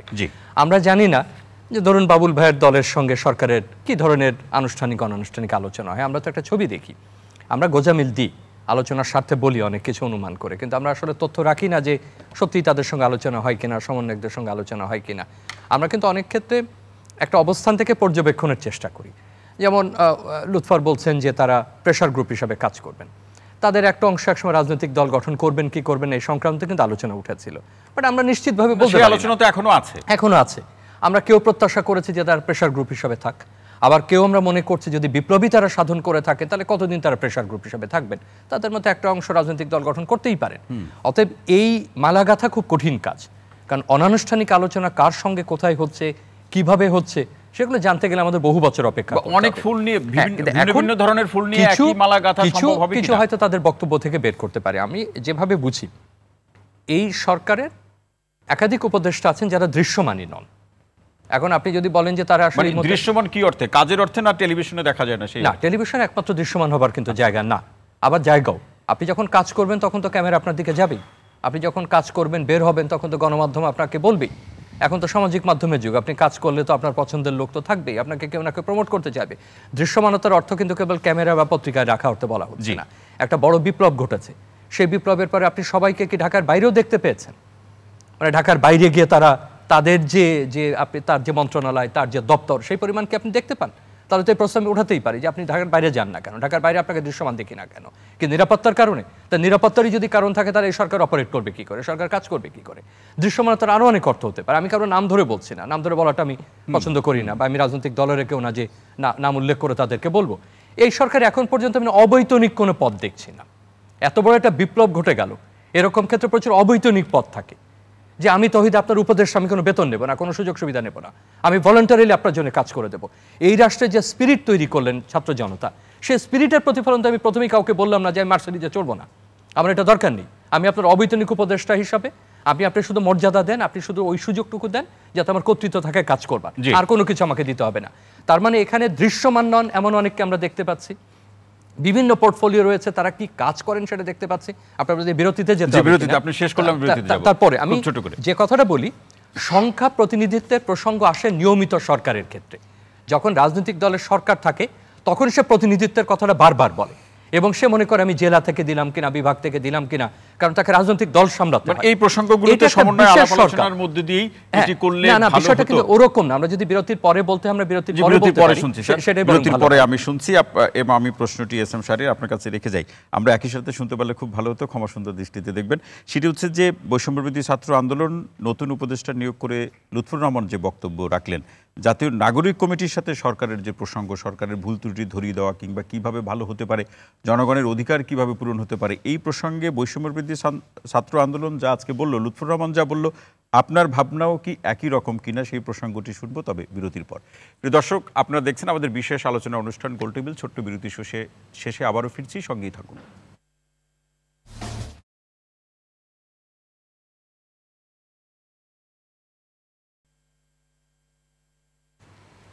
দর্শক, বিরতির পর আবারও স্বাগত গোলটেবিল অনুষ্ঠানে। সঙ্গে আছে ডক্টর তৌহিদুল হক। আজকে যে বিষয়টি নিয়ে আমরা আলোচনা করছি, উপদেষ্টা বিতর্ক, কিন্তু কেন, আপনি স্যার একটু যোগ করতে চাচ্ছেন? আমি যদি আমার কথাটা শেষ করি, যে এই সরকার যে রীতি বা যে উদ্দেশ্যে আসছে তার পক্ষে সংখ্যা প্রতিনিধিত্ব এভাবে নিশ্চিত করা সম্ভব না, কারণ এটা রাজনৈতিক সরকার না যে আমাকে এইভাবে প্রতিনিধিত্ব নিশ্চিত করতে হবে। এইভাবে এখন কোন এলাকায় যদি অধিক সংখ্যক হয়, আমি এনে মন্তব্য করতে চাই না যে কেন এটা ঘটলো, কিন্তু এটা আবার সবসময় যে একটা বড় কারণ হিসেবে আমরা চিহ্নিত করে অন্যগুলোর দিকে নজর দেব না, সেটাও কিন্তু ঠিক হবে না। তো যখন প্রসঙ্গ উঠছে সেটাও দেখার বিষয় যে একটা জায়গার উপরে বেশি গুরুত্ব দিচ্ছে, অন্য জায়গায় দিচ্ছে না, বেশি গুরুত্ব মানে বেশি চাপ পড়ে যাচ্ছে। কিন্তু এখানে একটা কথা আছে, আমরা যদি মনে করি যে প্রত্যেকের উইশ লিস্ট বাড়াতে হবে, যে এই উত্তরবঙ্গ থেকে দক্ষিণবঙ্গ, আমার কারোর দাবিকে কিন্তু অবৈধ বলছেন, এটা গণতান্ত্রিক দাবি, কিন্তু যে জিনিসটা তো যেটা নিয়ে আমরা চিন্তা করছি সেটা হচ্ছে আপনি যদি মনে করেন এবার আমার টার্ন, এতদিন আমার সুযোগ ছিল না, সেই টার্নে আমিও পাই, আমাকেও দিতে হবে, তাহলে তো বিপ্লবের বার্তা গেল না। এবং সেই বিপ্লবের বার্তা যদি শুরুতে আপনি ব্যর্থ করেন, তাহলে সংস্কার বলেন, এই সরকারের দায়িত্ব বলেন, বা আমাদের তরুণরা যে কাজ করলেন সেই কাজে আপনি বেশি ডক্টর শামীমুজ্জামান স্যার, অসংখ্য ধন্যবাদ। এস এম শাহরিয়ার, যে প্রশ্নটি ছিল যে নতুন উপদেষ্টাদের নিয়োগ এবং শুরুর থেকে যে উপদেষ্টারা আছেন বা সরকার যে কাজগুলো করছে সেটি নিয়ে নাগরিক মনে যে ধরনের জল্পনা কল্পনা কিংবা আলোচনা চলছে, তার প্রেক্ষাপটে জাতীয় নাগরিক কমিটি কি ভাবছে? জি, ধন্যবাদ আপনাকে, একই সাথে ধন্যবাদ RTV সকল দর্শকদেরকে। প্রথমত হচ্ছে, এই সিদ্ধান্ত নেওয়ার পর নাগরিক কমিটির স্পষ্ট বিবৃতি ছিল, সেই বিবৃতিতে স্পষ্ট করা ছিল নাগরিক কমিটি চায় এই গণঅভ্যুত্থানের সাথে সংশ্লিষ্ট যতগুলো স্টেক হোল্ডার রয়েছে প্রতিটি সিদ্ধান্ত, শুধু সরকার উপদেষ্টা নিয়োগ না, প্রতিটি সিদ্ধান্ত গ্রহণ প্রক্রিয়ায় তাদের অংশগ্রহণ নিশ্চিত করা হোক। এবং আমরা দেখতে পাচ্ছি যে শুধুমাত্র উপদেষ্টা নিয়োগ না, ইতোমধ্যে সরকারের বেশ কিছু সিদ্ধান্তের ক্ষেত্রে হয়তো সেই জায়গাগুলোতে হচ্ছে সকলের প্রতিনিধিত্ব কিংবা সিদ্ধান্ত গ্রহণ প্রক্রিয়া সকলের মতামতকে গুরুত্ব দেওয়া হচ্ছে না, নাগরিক কমিটির প্রতিবাদ জানায়। সমস্যাটা হচ্ছে যে যখন অপর পক্ষ থেকে আলোচনা আসে, ঠিক আছে, এবং আলোচনাটাকে হচ্ছে যখন নাগরিক কমিটিকে হচ্ছে কিংবা বৈষম্য বিরোধী ছাত্র আন্দোলনকে হচ্ছে সরকারের সমর্থক বানিয়ে ফেলার চেষ্টা করা হয়, সেটা আসলে আমার কাছে মনে হয় খুব ইন্টেনশনালি করা হয়। কারণ হচ্ছে সরকারকে কেন যেন এখন এসে অনেকেই ওনারশিপ নিতে চাচ্ছেন, এই সরকারকে ওন করতে চাচ্ছেন। কারণ কি? অথচ হ্যাঁ, এই কারণটা এখন হচ্ছে যে 5ই আগস্টের অভ্যুত্থানের ওনারশিপ নিয়ে কিন্তু আমরা অনেক দ্বন্দ্ব দেখেছি 5ই আগস্টের পর। আচ্ছা, তখন যখন ওনারশিপ নিয়ে অনেক দ্বন্দ্ব ছিল, এখন এসে যখন হচ্ছে 5ই আগস্টে যখন এই সরকার গঠন প্রক্রিয়া হয়, কেউ বলতে পারবে না যে কোনো দলের মতামত নেওয়া হয় নাই। আজকে বিএনপি থেকে মির্জা ফখরুল সাহেব কি সেই আলোচনার টেবিলে ছিলেন না? ছিলেন। জামাত ইসলাম কি ছিল না? ছিল। প্রত্যেকটা দল ছিল। সেই দলই যখন হচ্ছে এই সরকারকে বসালো এবং এই সরকারকে দিল, ঠিক আছে, এখন শুধুমাত্র এই গণ অভ্যুত্থানে নেতৃত্ব দানকারী 3 জন নেতা, আপনাকে লিডারশিপ মানতে হবে, এই 3 জন নেতা যখন হচ্ছে সরকারের অংশ হলো, তখন কেন যেন বারবার হচ্ছে আপনার মানে আলো সমালোচনার গতিগুলো বারবার হচ্ছে বৈষম্য বিরোধী ছাত্র আন্দোলন এবং নাগরিক কমিটির দিকে ঘুরিয়ে দেওয়ার চেষ্টা হচ্ছে, কারণ শুধুমাত্র ভবিষ্যৎ নেতৃত্বকে চ্যালেঞ্জ জানানোর জন্য। সেটি কিভাবে আরেকটু স্পষ্ট? আমি আরেকটু না, এটা তো স্পেসিফিক ভবিষ্যৎ নেতৃত্বকে চ্যালেঞ্জ জানানোর জন্য, এই কারণে কারণ এই গণ অভ্যুত্থানের শক্তি আপনাকে আজকে আমি জাতীয় নাগরিক কমিটির সদস্য হই, বিএনপি সদস্য হই, গণ অধিকার পরিষদের সদস্য হই, যে রাজনৈতিক দলের সদস্য হই, আপনাকে মানতে হবে 24-এর গণ অভ্যুত্থানের নেতা কিন্তু হচ্ছে বৈষম্য বিরোধী ছাত্র আন্দোলন, ছাত্ররা যে নেতৃত্ব দিয়েছে তাদের নেতৃত্ব আমাদেরকে স্বীকার করতে হবে। এই নেতৃত্বকে বারবার প্রশ্নবিদ্ধ কেন করা হয়? কারণ হচ্ছে যখন অনেকগুলো আন্দোলন বারবার বাংলাদেশে ব্যর্থ হচ্ছিল, যখন অনেকগুলো আন্দোলন বাংলাদেশে পর্যবেসিত হচ্ছিল, সেই সময় কিন্তু এই নেতৃত্বই আমাদেরকে কাঙ্ক্ষিত, যে আমরা বলি যে আমাদেরকে ফ্যাসিবাদ থেকে মুক্তি, আমাদের হচ্ছে স্বৈরাচার হাসিনার থেকে মুক্তি, সেই মুক্তি এনে দিয়েছিল। আচ্ছা, সেটা একটা আলোচনা। দ্বিতীয় আলোচনা, যখন হচ্ছে বারবার মানে আমি একটু রাশেদ ভাইয়ের আলাপ থেকে শুরু করি। রাশেদ ভাই যখন হচ্ছে এখনই ডাক্তার ইউনূসকে শেখ হাসিনা সমর্থক বলে দেওয়ার চেষ্টা করেন, কিংবা হচ্ছে সমর্থক মানে তিনি বলছেন একটা স্টাইলে মিল আছে, একক সিদ্ধান্ত। আমাদের বৈষম্যবিরোধী নেতারাই বলছে, সার্জিস নিজে বলেছে কেন এক বিভাগ থেকে 13 জন। আমি কি বলি, প্রথমত হচ্ছে বিভাগীয় আলোচনার ব্যাপারটা এটা হচ্ছে ব্যক্তি টু ব্যক্তি ভ্যারি করে, ঠিক আছে? আপনি কোন বিভাগ থেকে কতজন দিবেন, কারণ আমার কাছে মনে হয় শিক্ষা উপদেষ্টা যদি চট্টগ্রাম বিভাগ থেকে হয়, তার দায়িত্ব শুধুমাত্র চট্টগ্রাম দেখা না, সারা বাংলাদেশের শিক্ষা ব্যবস্থা দেখা তার দায়িত্ব। এলজিআরডি মিনিস্ট্রির দায়িত্ব যে উপদেষ্টা হবেন, তিনি যদি হচ্ছে রংপুর থেকে হয়, তিনি শুধুমাত্র রংপুরের এলজিআরডি দেখবেন, তিনি সারা বাংলাদেশের এলজিআরডি। মানে কি উপদেষ্টা কোনো বিভাগ থেকে হতে পারেন, কিন্তু সেই বিভাগের কাজ শুধু দেখবেন বিষয়টা না না, ব্যাপারটা হচ্ছে যে আলোচনার জায়গাগুলোতে আমাদেরকে আরো স্পেসিফিক হইতে হবে, সমালোচনার জায়গাগুলোতে আরো স্পেসিফিক হতে হবে। এই কারণে, কারণ এই সরকারের এই উপদেষ্টা পরিষদে সমালোচনা করার আরো বহু জায়গা রয়েছে। তাদের হচ্ছে কর্মদক্ষতা নিয়ে প্রশ্ন উঠতে পারে, কিংবা তারা হচ্ছে এই সময়ে এসে তাদের যে দায়িত্বগুলো, সেই দায়িত্বগুলো কতটুকু হচ্ছে সঠিকভাবে পালন করতে পারছেন সেগুলো নিয়ে প্রশ্ন উঠতে পারে। কিন্তু সেখানে যখন হচ্ছে কে কোন বিভাগ থেকে আসছে সেই আলোচনাগুলোকে নেওয়া হয়, সেখানে যখন হচ্ছে অন্যান্য প্যারামিটারগুলোকে নিয়ে আসা হয় যেগুলো আসলে কম গুরুত্বপূর্ণ বা গৌণ, তখন হচ্ছে আমরা মূল সমালোচনার জায়গায় যেতে পারি না। মনে রাখতে হবে, মূল সমালোচনার জায়গায় যেতে পারিনি বলেই কিন্তু 15 বছর ফ্যাসিজমকে আমরা বারবার হচ্ছে ইস্টাবলিশমেন্ট করার জন্য প্রত্যক্ষ কিংবা পরোক্ষভাবে অনেকেই সহযোগিতা করেছে। এসএম শাহরিয়ার, এই জায়গাটাতে প্রশ্ন হলো, যদি পারফরমেন্সের জায়গাতে কোনো ধরনের প্রশ্ন সমালোচনা তর্ক বিতর্ক না থাকতো, তাহলে তো নিশ্চয়ই বিভাগের প্রসঙ্গ আজকে আসতো না। আচ্ছা, প্রথম কথা হচ্ছে কি, আমরা যদি হচ্ছে একটা ইউটোপিয়ান সিনারিও চিন্তা করি, তাহলে ব্যাপারটা খুব বেশি ভুল হবে। যেমন বাবুল ভাইয়ের আলোচনার সূত্রে আমি একটু এঙ্গেজ করবো, যেহেতু আমি সবার আলোচনাগুলো শুনেছি। প্লিজ বলুন। হ্যাঁ, তো বাবুল ভাইয়ের আলোচনা ছিল হচ্ছে যে কেন ভুলগুলো হচ্ছে। এটা শুধু বাবুল ভাই না, এটা হয়তো আমারও আলোচনায় আসতে পারে যে কেন ভুলগুলো হচ্ছে, আমরা সবাই বলতে পারি। কিন্তু ব্যাপারটা হচ্ছে কি, আপনি তো, এটা তো একটা ইউটোপিয়ান গভর্নমেন্ট না। গভর্নমেন্ট রান করতে গেলে ভুল হবে, প্রথমত সেই ভুলের সমালোচনা করতে হবে। আমরা বলি সমালোচনা করুন, আমরাও সমালোচনা করবো, আপনারাও সমালোচনা করুন। সমস্যা হচ্ছে যে আজকে আমরা হচ্ছে সমালোচনা দেখি না, আমরা রাজনৈতিক দলগুলোকে দেখি হচ্ছে সংগঠন তারা গুছাচ্ছে। আমাদের জায়গাটা হচ্ছে যে আপনারা সংস্কার নিয়ে সংগঠন গুছিয়ে নিচ্ছেন বা সংগঠন গুছাক, সংগঠন সবাই গুছাবে। উদ্দেশ্য কি মনে হয়? শোনেন, আলটিমেটলি তো হচ্ছে আমরা তো পাওয়ার পলিটিক্সটা করি না, কিংবা আমরা তো পাওয়ার পলিটিক্সের লোক না, আমরা তো হচ্ছে সাধারণ মানুষ। এবং যে জায়গা থেকে আমি আলোচনা শুরু করতে চেয়েছিলাম যে ওনারশিপের জায়গা হচ্ছে এখন হচ্ছে রাশেদ ভাইরা কিংবা বাবুল ভাইরা বলেন, ঠিক আছে, যে রাজনৈতিক দলগুলোর মতামত কেন নেওয়া হয় না, অথচ আলোচনাটা হওয়া উচিত ছিল কেন ছাত্র জনতার মতামত নেওয়া হয় না। অর্থাৎ এই যে জনতার রাজনৈতিক দলগুলোকে আমরা যখন ডিফারেন্ট ভাবা শুরু করবো, তখনই সমস্যাটা হবে। কিন্তু রাজনৈতিক দলগুলো যদি বলে যে তাদের মধ্যেই তো সবাই আছে, হ্যাঁ হ্যাঁ, রাজনৈতিক দলগুলোই তো জনতার রিপ্রেজেন্টেটিভ, সেটাই বলছি। তার মানে হচ্ছে স্পেসিফিক হচ্ছে রাজনৈতিক দলের থেকে হচ্ছে অনেক বেশি উচিত ছিল যে জনতার মতামত নেওয়া হচ্ছে কিনা, সেই জায়গায় অনেক বেশি স্পেসিফিক ডিসকাশনটা হওয়া দরকার ছিল। এই ডিসকাশনগুলো আমরা মিস করি বলেই হচ্ছে আমরা মূল জায়গাগুলোতে আঘাত করতে পারি না, বলেই আমরা মূল যে আলোচনার জায়গাটাকে সেখানে কখন নিয়ে আসতে পারি না। তাহলে এই যে নতুন উপদেষ্টা নিয়োগ কিংবা সরকারের অনেক সম্মানিত উপদেষ্টার তার যে কর্মকাণ্ড মানে কাজের যে গতি, তার প্রেক্ষাপটে মানুষের যে প্রত্যাশা, সোশ্যাল মিডিয়া সহ অনেক এই যে মাধ্যমগুলোতে আলোচনা পর্যালোচনা দেখি, কি আপনি পর্যালোচনা বলবেন বা সমালোচনা বলবেন না বিরোধিতা বলবেন? প্রথমত হচ্ছে আপনাকে এই কর্মকাণ্ডকে পর্যালোচনা করতে হবে, সেখানে যদি আপনি ত্রুটি পান তারপর সেটাকে আপনার সমালোচনা করতে হবে। সমালোচনার পরও যদি আপনি কোনো ইম্প্যাক্ট না দেখতে পান, আপনাকে বিরোধিতাও করতে হবে। অর্থাৎ আপনি যদি শুধুমাত্র বাইনারি ডিসিশন মেক করার ট্রাই করেন, তাহলে ব্যাপারটা অনেক বেশি প্রবলেমেটিক হবে। কিন্তু সমস্যাটা কি হচ্ছে যে আমরা যখন হচ্ছে আমাদের অনেকের বক্তব্য অনেক বেশি সাংঘর্ষিক হয়ে যায়, ঠিক আছে, যেটা হচ্ছে যে আমরা কখনো বলার চেষ্টা করি যে সরকার তো অনেক স্লো গতিতে চলছে, এটা নিয়ে প্রশ্ন হওয়া উচিত। আবার আমরা বলি যে সরকার তো রুটিন ওয়ার্কের বাইরে কিছু করবে না, তারা নির্বাচন কেন দেয় না, এই নির্বাচনের জন্য যে কয়েকটা সংস্কার লাগে এগুলো করে ফেলি নির্বাচনটার দিকে যাই। কিন্তু ব্যাপারটা হচ্ছে নির্বাচনে যাওয়ার আগে আপনি যদি স্পেসিফিক সংস্কার না করে যেতে পারেন, আমরা দেখেছি 90 থেকে 2024 এই সময়ে বাংলাদেশের শাসনতন্ত্রে, বাংলাদেশের হচ্ছে রাষ্ট্র পরিচালনার ক্ষেত্রে, এবং এই যে সরকার রাষ্ট্রের যে আমরা বলি ভিন্ন হতে হবে, এই জায়গাগুলোতে হচ্ছে আমরা খুব বেশি কিন্তু অগ্রগতি দেখতে পাইনি। এবং আমরা দেখেছি 90 যে 4 দলের যে এজেন্ডা ছিল সেটা কিভাবে ব্যর্থ হয়েছে। এই কারণে আমরা আসলে চাই যে সংস্কারটা পরিপূর্ণ হোক, এবং সেটা অবশ্যই দ্রুত গতিতে হোক, এবং দ্রুতই নির্বাচনের মাধ্যমে জনগণ যাকে চায় সে ক্ষমতায় আসুক, কিন্তু সংস্কার ব্যতীত কোনো নির্বাচন। অসংখ্য ধন্যবাদ শহীদুল ইসলাম বাবুল ভাই, অনেকগুলো প্রশ্ন রেখেছে, কি বলবেন আপনি? শোনেন, তাদের বক্তব্যের মধ্যেই কিন্তু তাদের বৈষম্যবিরোধী ছাত্র মতভেদ আছে। সার্জিস একরকম বলছে যে এক বিভাগ থেকে 14 দিন, আমার বিভাগ থেকেও উত্তর অঞ্চল থেকে দেন। আবার সে বলছে যে এখানে কোনো অঞ্চলকে আলাদা করার দরকার নেই, এক বিভাগ থেকেও হতে পারে, এরকমই আর কি তার বক্তব্যটা। একটা গভর্নমেন্ট যখন হয়, এটা হচ্ছে হ্যাঁ সার্জিসের ব্যক্তিগত, এটা ব্যক্তিমত। এই যে রাজনীতি, আমার কথা শোনেন, এটা ভুল কথা। আপনি যখন প্রতিনিধিত্ব করবেন একটা প্ল্যাটফর্মের, তখন প্ল্যাটফর্মের দায়। আমি যদি আজকে একটা বক্তব্য দিয়ে কই যে শেখ হাসিনাকে দেশে আনতে হবে, তাকে প্রত্যাহার করে ভুল হয়েছে, এটা কি আপনি বলবেন যে এটা আমার ব্যক্তিগত মত, এই বিএনপিকে দায় নিতে হয় না? হয়, এটি হলো নিয়ম। যখন সংগঠন, আপনি ব্যক্তি নাই, আপনি যেখানে প্রতিনিধিত্ব করছেন একটা সংগঠনের প্রতিনিধি, একটা প্ল্যাটফর্মের প্রতিনিধি, সুতরাং আপনাকে মেপে মেপে কথা বলতে হবে। আপনি যেটা বলবেন মানুষ ধরে নেবে যে এটা আপনার বক্তব্য।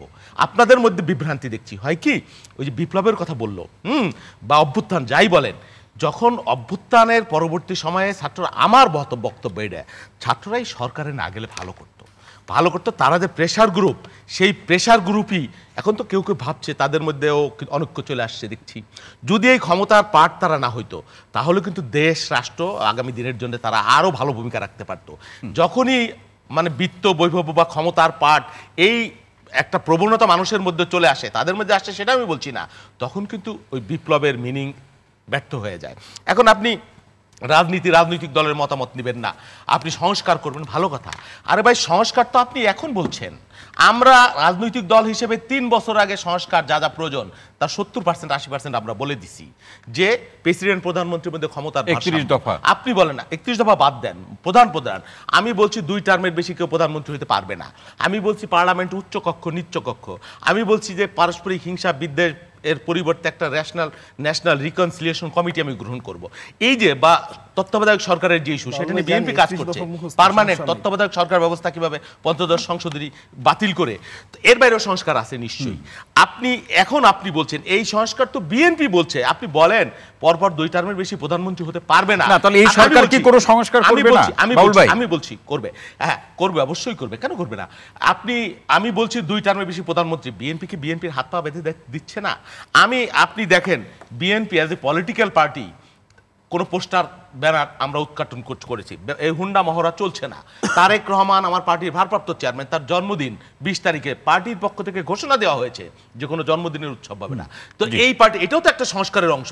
তো এই বিএনপিকে আপনি ভালো না বেশে আপনি যদি কোন যে সংস্কার, সব কি সংস্কার করবেন? আপনি বলেন সংস্কার করতে 50 বছর লাগবে, 50 বছর, 25 বছর লাগবে। কোথায় সংস্কার করতে লাগবে জানেন? আপনি তো সংস্কারের কোনো রোডম্যাপই দিচ্ছেন না যে আপনি এই জায়গায় সংস্কার। কমিশন গঠন কি কোনো রোডম্যাপ নয়? বিশ্ববিদ্যালয় কমিশন গঠন কি কোনো রোডম্যাপ নয়? আরিফিন সিদ্দিকীর আমলে 700 শিক্ষক নিয়োগ হয়েছে, সেকেন্ড ক্লাস 900 শিক্ষক নিয়োগ হয়েছে, সেকেন্ড ক্লাস আছে, তার মধ্যে 36তম আছে, অসংখ্য উৎকৃষ্ট আওয়ামী লীগের দেখে। তো এগুলো কি আপনি বাতিল করতে পারবেন? নিয়োগটা একটা বোর্ড দেয়, একক কোনো ব্যক্তি নিয়োগ দিতে পারে না। বলেন আপনার প্রত্যেকটা ক্ষেত্রে সংস্কার। এই যে পুলিশের কথা বললেন, এখানেও তো সংস্কার লাগবে।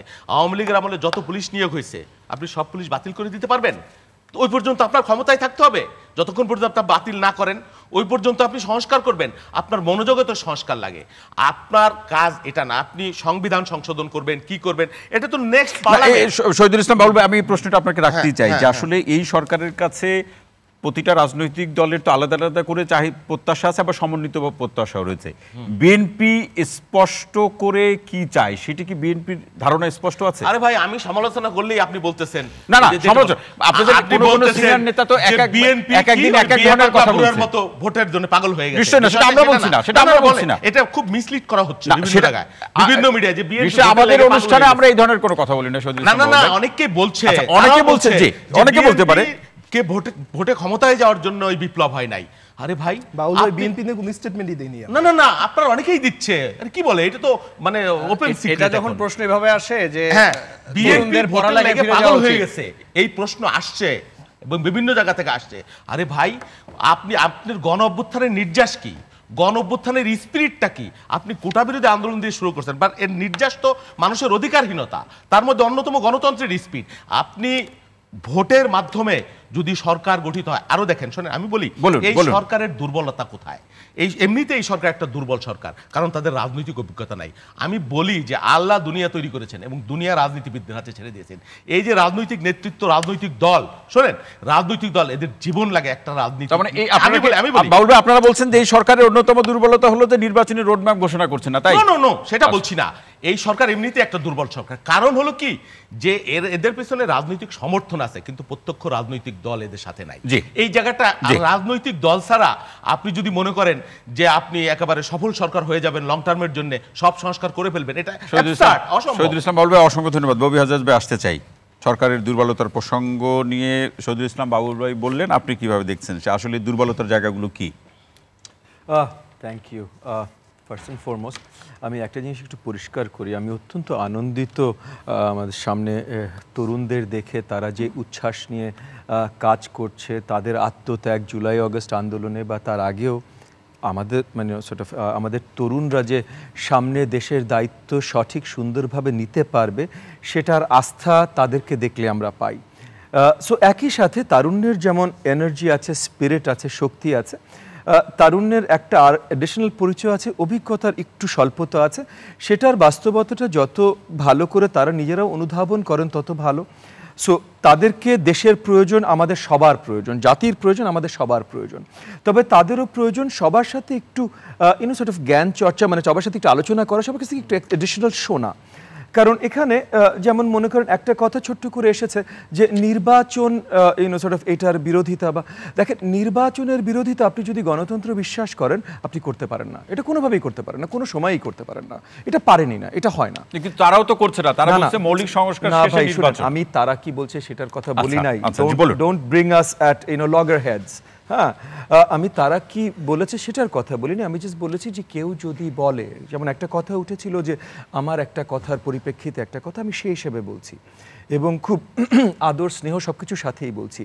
কারণ এগেন তাদের প্রত্যেকটা কর্মকাণ্ডর ইম্প্যাক্ট আছে, এফেক্ট আছে, এবং আমরা দেখতে চাই আগামীর বাংলাদেশ, আমাদের 50 বছর বয়স পার হয়ে গেছে, আগামীর বাংলাদেশ তারা গড়বে, আমরা তাদের জন্য কাজ করছি। গত 15 বছর যে এই যে বাবুল সাহেব বলেন, আমি বলেন, আমরা যারা আন্দোলন করেছি হাসিনার বিরুদ্ধে, হাসিনা নিজে যাদের নাম জানতো ডেকে ডেকে বলেছে এসবি প্রধান বা এই সেই প্রধান রে, ওদের ধৈর্য, হ্যাঁ, তাদের মধ্যে আমাদের নাম পড়ে। তো একটা বিষয় আছে, আমরা করছি কেন ভাই? আমরা করছি যেন আগামীর প্রজন্ম, তাদের প্রজন্ম যেন সুন্দর বাংলাদেশটা পায়, তাদের প্রচেষ্টা। এবং সেইখানে আমরা অত্যন্ত আনন্দিত যে এই তরুণরা যে এই যে আত্মত্যাগের মাধ্যমে কাজ করছে, অত্যন্ত আনন্দিত। এবং একই সাথে আমি বলতে চাই যে এখানে একত্রিতভাবে, মানে এই যে সবার একত্রিত, বা কেউ কাউকে চ্যালেঞ্জ না ভাই, আজকের এই টেবিলটাও আলোচনা যে বাবা তোমাদের কি কি দেখলে ভালো হয়, আমরা কি কি মনে করি ভালো। শিক্ষক আছেন 2 জন, আমি এবং রেজা সাহেব, রাজনৈতিক মহল থেকে 3 জন আছেন, তরুণ সমাজ থেকে, তারা রাজনীতিতেও আছেন, শিক্ষাঙ্গনেও আছেন, বাট তরুণ সমাজের 2 জন, বা আমি বলবো কিছু দূর রাশেদও তো তরুণ সমাজের। কিন্তু ববি হাজাজ ভাই যে সরকারকে ওন করার প্রশ্ন এখন বললেন যে সরকারকে বলছেন যে অনেকেই একটু দূরে দূরে থাকছেন, আসলে কি তাই? এমন কেউ নেই যে সরকারকে ওন করে না। মানে সরকার 5 তারিখে যখন গঠনের আলোচনা হয় এবং 8 তারিখে যখন ফাইনাল গঠন হয়, আমি জানি রাশেদ, বাবুল সাহেবের দল, আমরা এই জায়গায় ছিলাম। জুলাই আগস্ট আন্দোলনে এখনো বহুত ভিডিও দেখবেন, রাশেদ আমার পাশে হাঁটছে, আমরা ছিলাম ভাই সব জায়গায়, ছাত্রদের সাথেও ছিলাম, রাজনৈতিক মাঠেও ছিলাম, 15 বছর করেছি, আমরা সবাই একসাথে। আমাদের সবার ভেতরে কোনো বিভেদ থাকার কথা না। অবভিয়াসলি আলোচনা হবে, ব্যক্তিগতভাবে সে তরুণ, সে একভাবে চিন্তা করে, সে একটা জিনিস চাইবে, বাবুল সাহেব আরেকটু হয়তো বয়োজ্যেষ্ঠ, উনি আরেকটা জিনিস চাইবে, রেজা সাহেব শিক্ষাঙ্গনে আছেন, উনি ভিন্নভাবে চাইবে। আমরা আলোচনার মাধ্যমে এমন জায়গায় আসবো যেন আমরা সবাই আগামী সুন্দর বাংলাদেশটা গড়তে পারি। এই যে যেমন রিসেন্টলি একটা আলোচনা এসেছে না, এই যে উপদেষ্টা নিয়ে যেহেতু আলোচনা করছিলেন, এটা নিয়ে আলোচনা এসছে, এই যে জাতির পিতার একটা আলোচনা চলে এসেছে এবং এইটার অনেক দূর বিতর্কও এসেছে। এখন বিতর্ক কেন? বিতর্কের অনেকগুলো কারণ আছে। একটা কারণ হলো যে এই যে জাতির পিতা যদি নিয়ে আসেন, এগেন জাতির পিতাতে কোনো দোষ নাই, কিন্তু পিতা তো ভাই অনেকজন কাজ করেছেন। আপনি যখন শেখ মুজিবুর রহমানের কথা বলবেন তখন তাজউদ্দিন সাহেব কি দোষ করেছিলেন? আপনার গভর্নমেন্ট ইন এক্সাইল হতো যদি তাজউদ্দিন আহমেদ সাহেব না থাকতেন?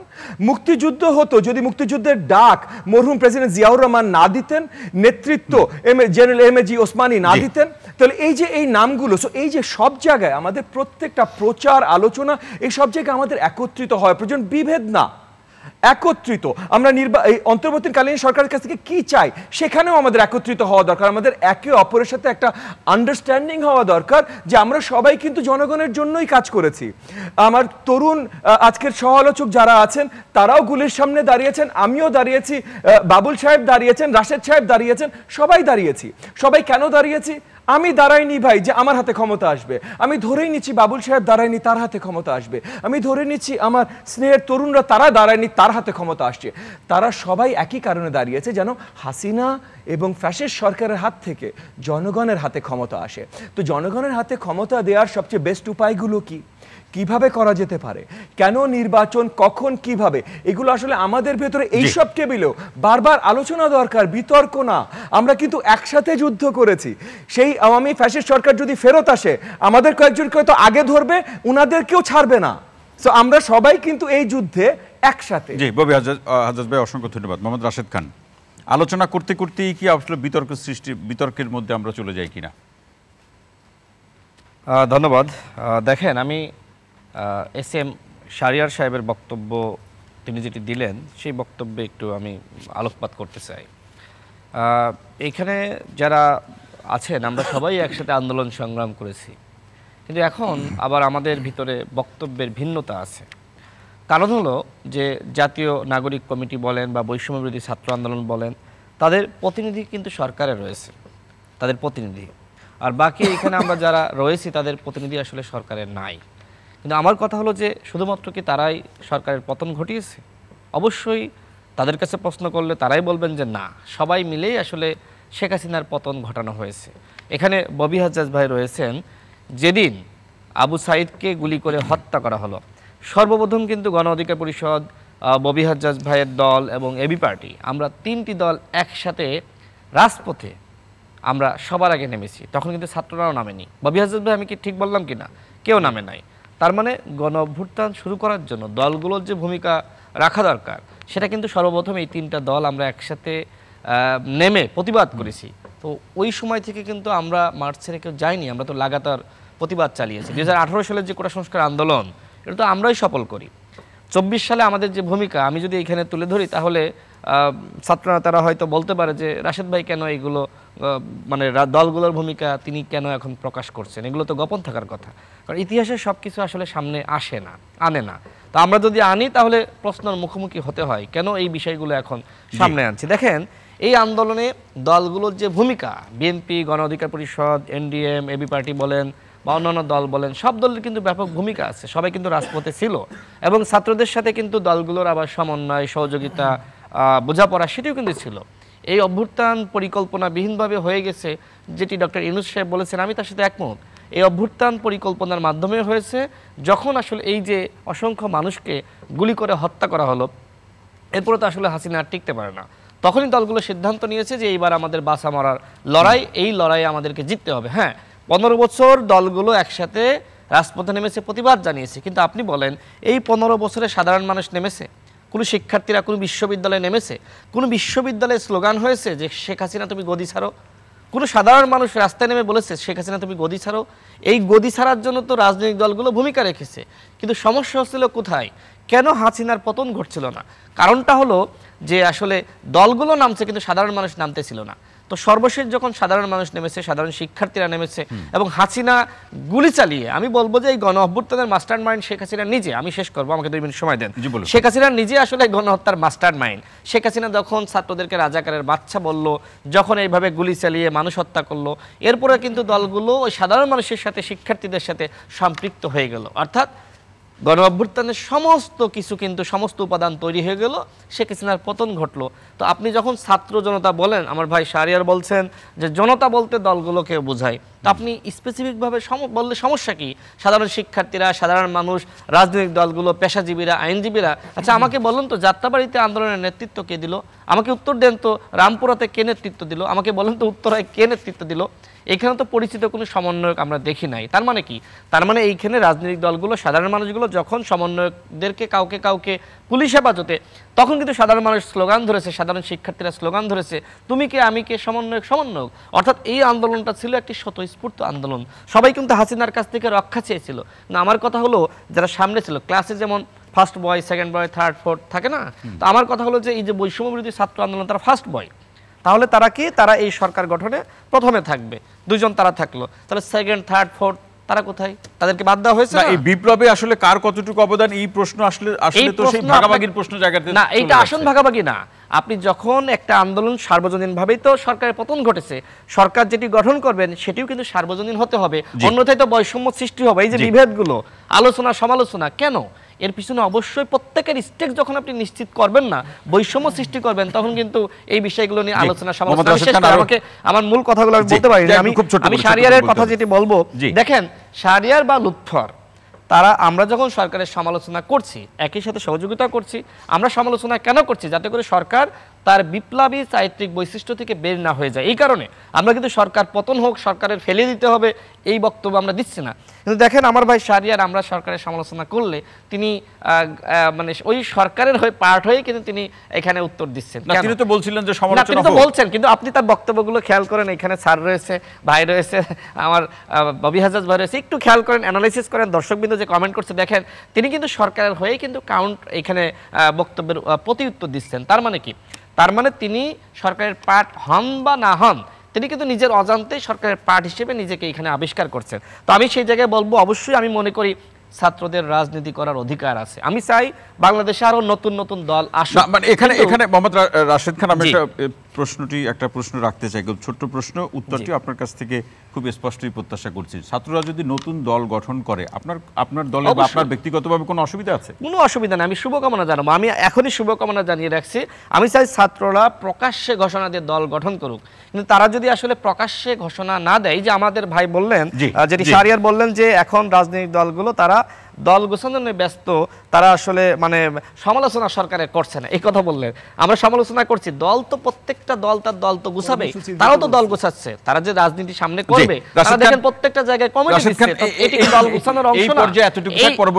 আমি শেষ করে দিচ্ছি 30 সেকেন্ডে। আমার কথা হলো যে তাদের অবশ্যই দল গঠন করা, কমিটি গঠন করা সমস্ত অধিকার তাদের রয়েছে।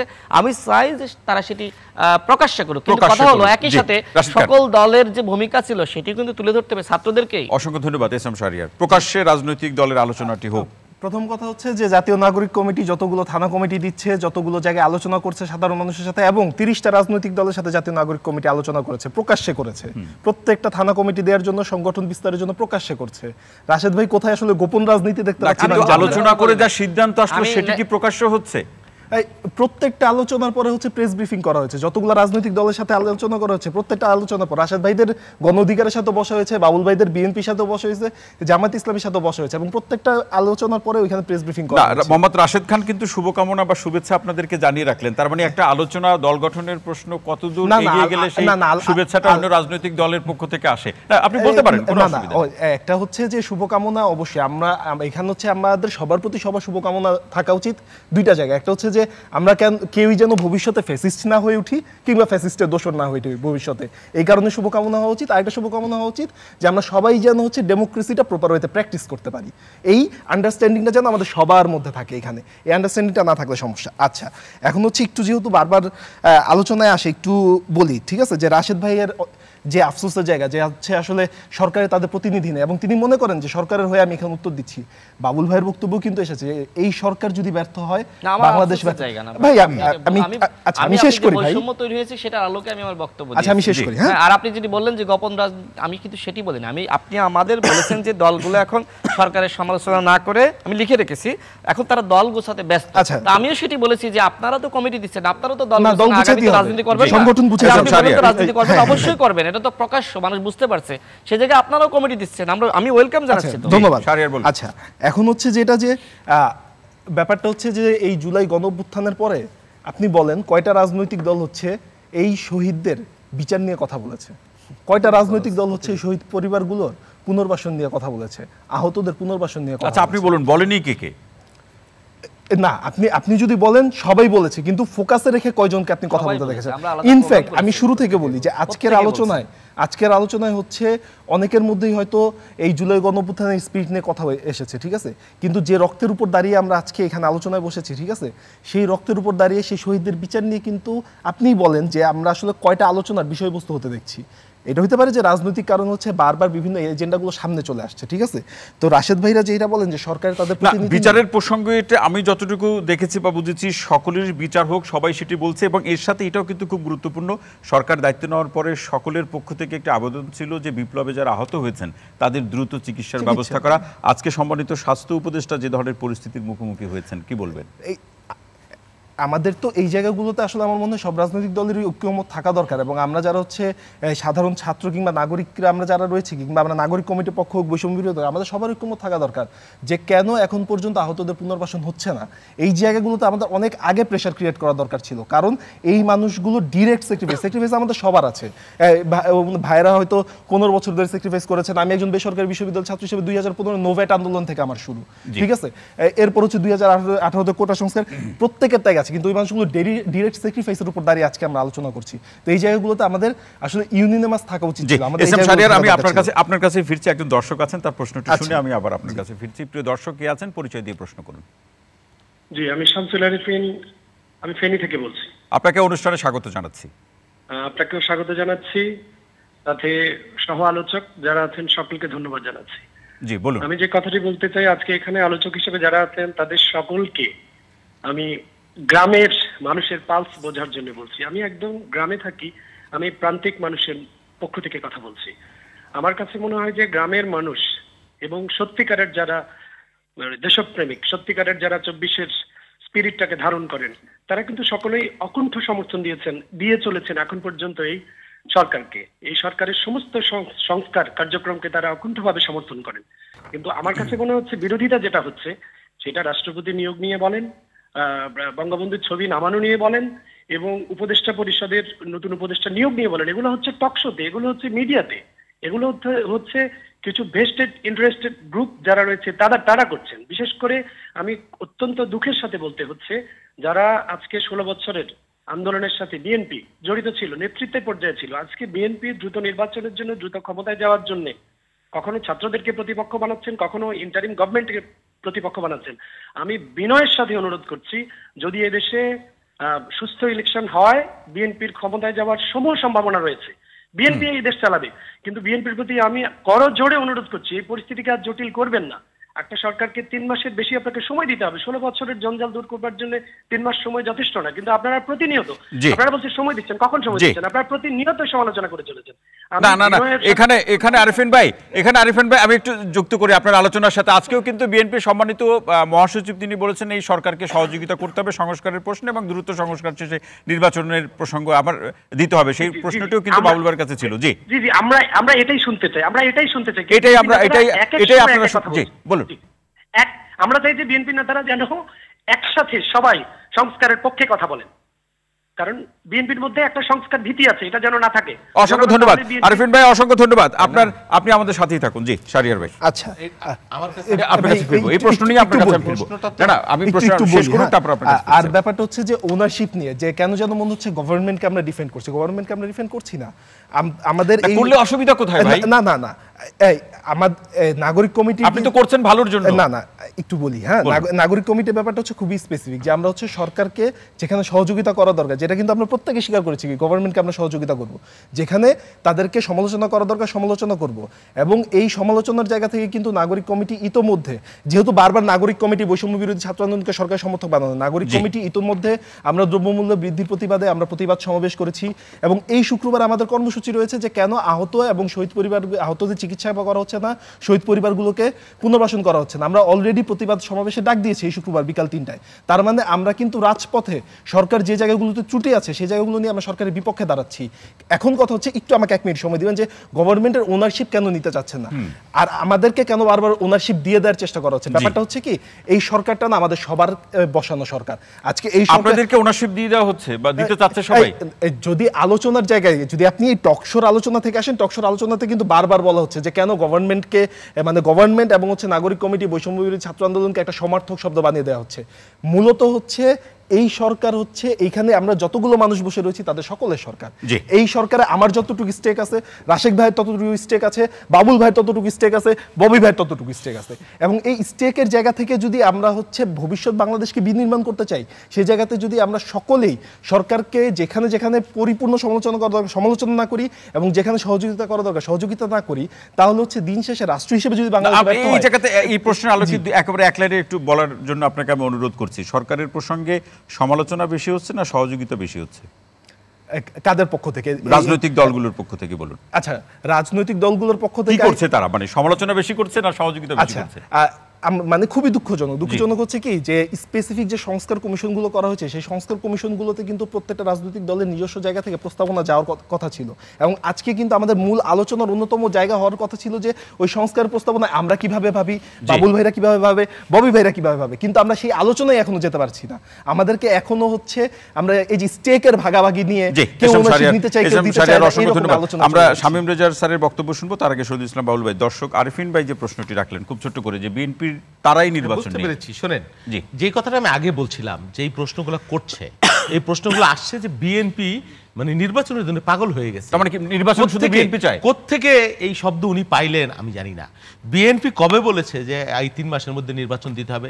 বিএনপির চেয়ারম্যান প্রতিদিন বলছে এই সরকারের সাথে ব্যর্থ হতে দেওয়া যাবে না, এই সরকারকে সমর্থন জানাতে হবে এইসব। তাহলে কি উনি এই সরকারের কোনো কাজের সমালোচনা আমি করতে পারবো না? উনি কোন ইন্টেনশন নিয়ে এই প্রশ্নটি করছেন আমি জানি না। তার কি বিএনপির প্রতি কি কারণে এত বিদ্বেষ সেটাও আমি জানি না। আর তৃণমূলের সব মানে সোল এজেন্ট উনি নিয়ে ফেলছেন, এটাও আমি আমার কথা না। বিদ্বেষের না, তিনি বলছেন যে মৌলিক সংস্কারগুলো শেষে নির্বাচনের প্রত্যাশা করাটা তিনি প্রত্যাশা করেন না। না, আপনি সংস্কার, মূল সংস্কার তো আমরাও বলছি, আমরাও তো মূল সংস্কারের কথাই বলছি যে সংস্কার আপনি করবেন।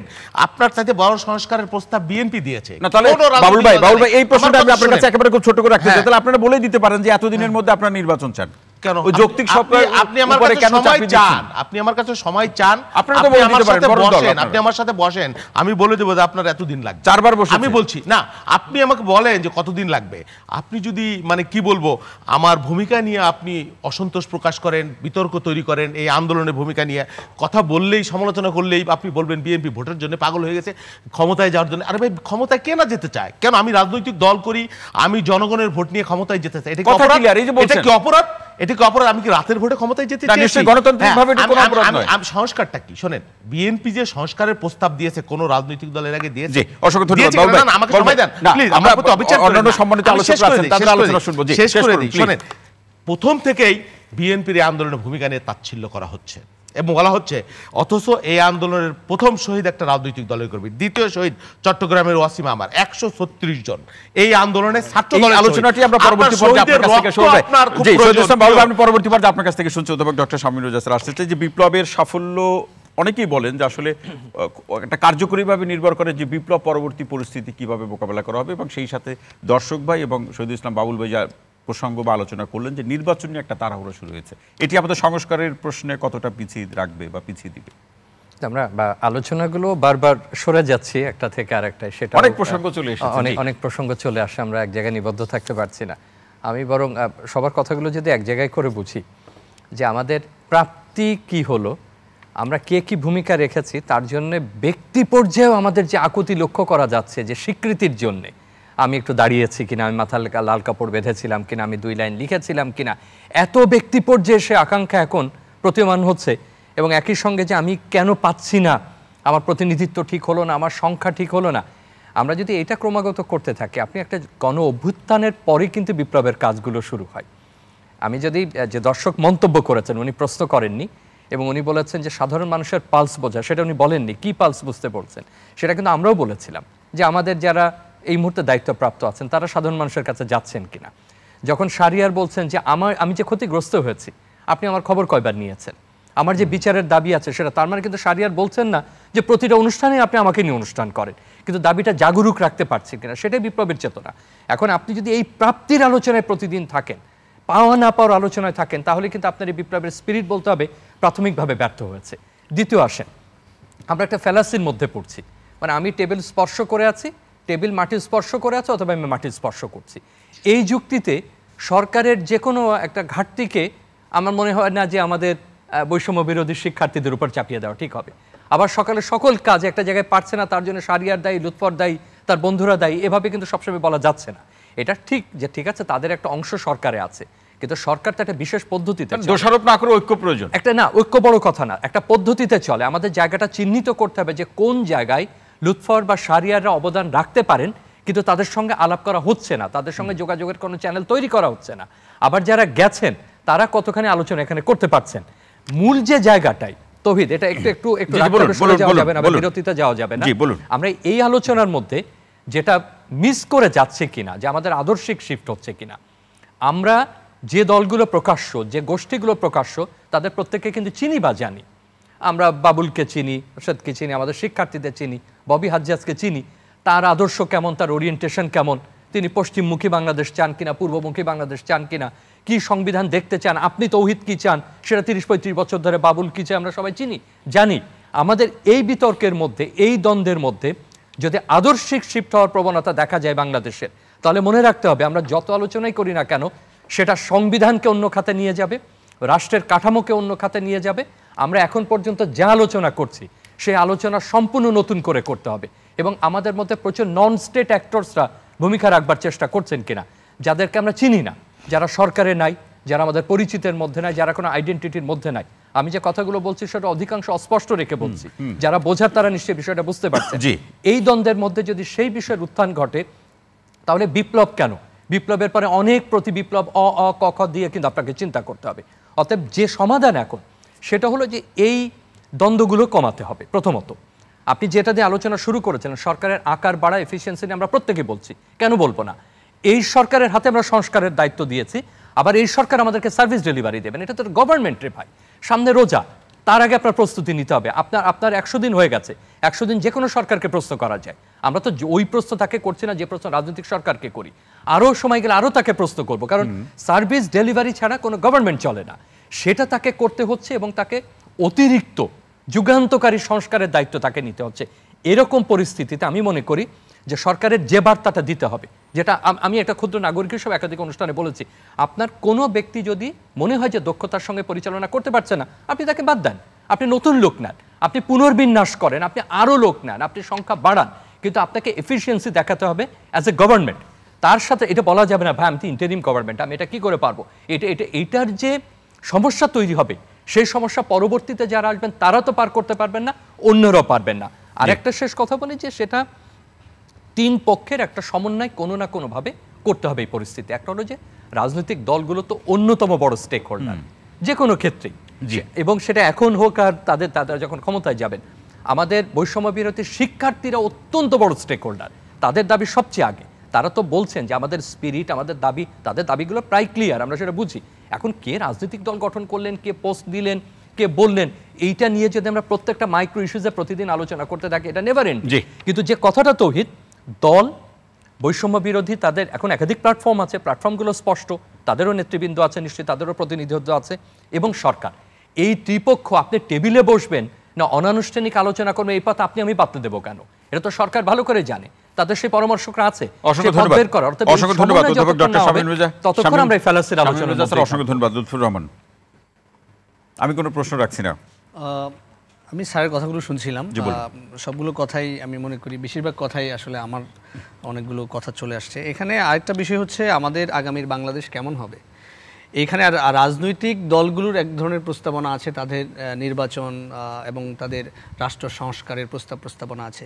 কিন্তু আমার কথা হচ্ছে ঢাকা বিশ্ববিদ্যালয়ে যখন পোস্টার লাগানো নিয়ে সমালোচনা হলো, এরপরে কেন ঢাকা মহানগর উত্তর বা দক্ষিণের পোস্টার সরানোর কথা হলো? এটা তো আপনাদের স্বেচ্ছায় স্বপ্রণোদিত হয়ে এই পোস্টারগুলো যাতে না লাগায়, নতুন রাজনীতির প্রস্তাবনার কথা যদি বলি, তাহলে এটা তো আপনার স্বেচ্ছায় স্বপ্রণোদিত হয়ে এটা করা উচিত ছিল। যখন সমালোচনা হয়েছে তখন কিন্তু আপনারা সেটা ঘোষণা দিয়ে কাজগুলো করেছেন। তার মানে সমালোচনা করতে হবে এবং রাজনৈতিক দলের ভেতরকার সংস্কার এটা নিজেদের আগে বুঝতে হবে। আরেকটি ব্যাপার হচ্ছে আমরা বিভিন্ন রাজনৈতিক দলের সিনিয়র নেতৃবৃন্দর কাছ থেকে শুনছি তরুণরা আন্দোলনে ছিল, এরপরে তরুণদের পড়ার টেবিলে ফিরে যাওয়া উচিত। অবশ্যই এটা আমরা মনে করি, কিন্তু এর ভেতরে সূক্ষ্ম একটি ভয় কাজ করে। আমি বোঝা যায় যে একটি তরুণ নেতৃত্বের প্রতি তাদের ভয়। জুলাই অভ্যুত্থানে তরুণরা যেভাবে নেতৃত্ব দিয়েছে, সকল রাজনৈতিক দলের প্রতি সম্মান রেখে বলছি, তারা ছাত্রদের নেতৃত্ব মেনে রাজপথে এসেছে, তারা অস্বীকার করছে না। কিন্তু এখন এর অর্থ এই না, রাশেদ ভাই বললেন যে 16 তারিখে কেউ নামেনি, এই কথা আমি পুরোপুরি একমত না। উনি তার মানে রাশেদ ভাইয়ের জায়গা থেকে তিনি নেমেছেন, কিন্তু নেতৃত্বের জায়গা তো ছাত্ররা ছিলেন। আবু সাইদ, যেদিন আবু সাইদকে শহীদ করা হয়, হত্যা করা হয়, সেদিন ঢাকা বিশ্ববিদ্যালয়ে তার গায়েবানা জানাজা, আবু সাইদ সহ আরও 6 জন শহীদের গায়েবানা জানাজা ঢাকা বিশ্ববিদ্যালয়ে পড়া হয়েছে 17 তারিখে। প্রথম যেদিন 14 তারিখ রাতে আমি রাজাকার স্লোগান দিয়ে যখন ঢাকা বিশ্ববিদ্যালয় শামসুন্নাহার হল, রোকেয়া হলের মেয়েরা নেমে এসছে, তারা প্রথম বিদ্রোহ করেছে শিক্ষার্থীরা।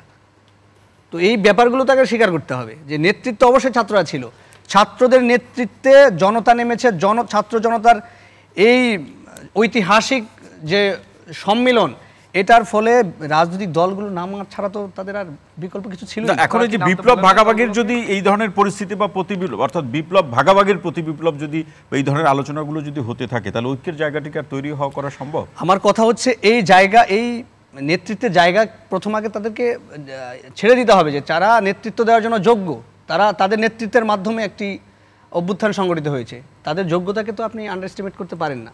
কথায় কথায় তাদের নেতৃত্বকে ভয় পাবেন, যোগ্যতাকে প্রশ্নবিদ্ধ করবেন, সেটা তো হয় না। নতুন বাংলাদেশ, নতুন নেতৃত্বের জন্য আপনারা সহনশীল হন। তাদের তরুণদের নেতৃত্বের প্রসঙ্গ যেটি লুৎফর রহমান বলছেন, আমাদের রাশেদ খানও তো তরুণ। আচ্ছা আমি একটু বলি না, শেষ করে আমি ফিরি। জি লুৎফর রহমান। হ্যাঁ, এটা রাশেদ ভাইয়ের যে কথা সেটার প্রতি আমি একমত। আমি এটাকে সম্মান জানাই যে তিনি নিজেও একজন তরুণ ছাত্রনেতা, এখন উনি একজন রাজনৈতিক দলের নেতা। তো সেই জায়গা থেকে তার এই প্রস্তাবনা চমৎকার। এটা আমরা চাই যে অন্যান্য রাজনৈতিক দলগুলো আছেন তারাও এ ব্যাপারে তাদের এক ধরনের পজিটিভ মানসিকতা তারা রাখে। তার মানে লুৎফর রহমান, আমি যদি এটা বুঝতে চাই, নিশ্চয়ই আমার বোঝাটা ভুল হোক সেটা আমি প্রত্যাশা করছি, যে ভুল হলে আমি খুশি হব, যে সামনের দিনে যে বাংলাদেশ আমরা তৈরি করতে চাই সেটা সবাই মিলে হয়তো একসাথে করা সম্ভব হবে না। না না, অবশ্যই একসাথে করতে হবে। একসাথে যেহেতু অভ্যুত্থান সংগঠিত হয়েছে, একসাথেই সামনের বাংলাদেশ করতে হবে।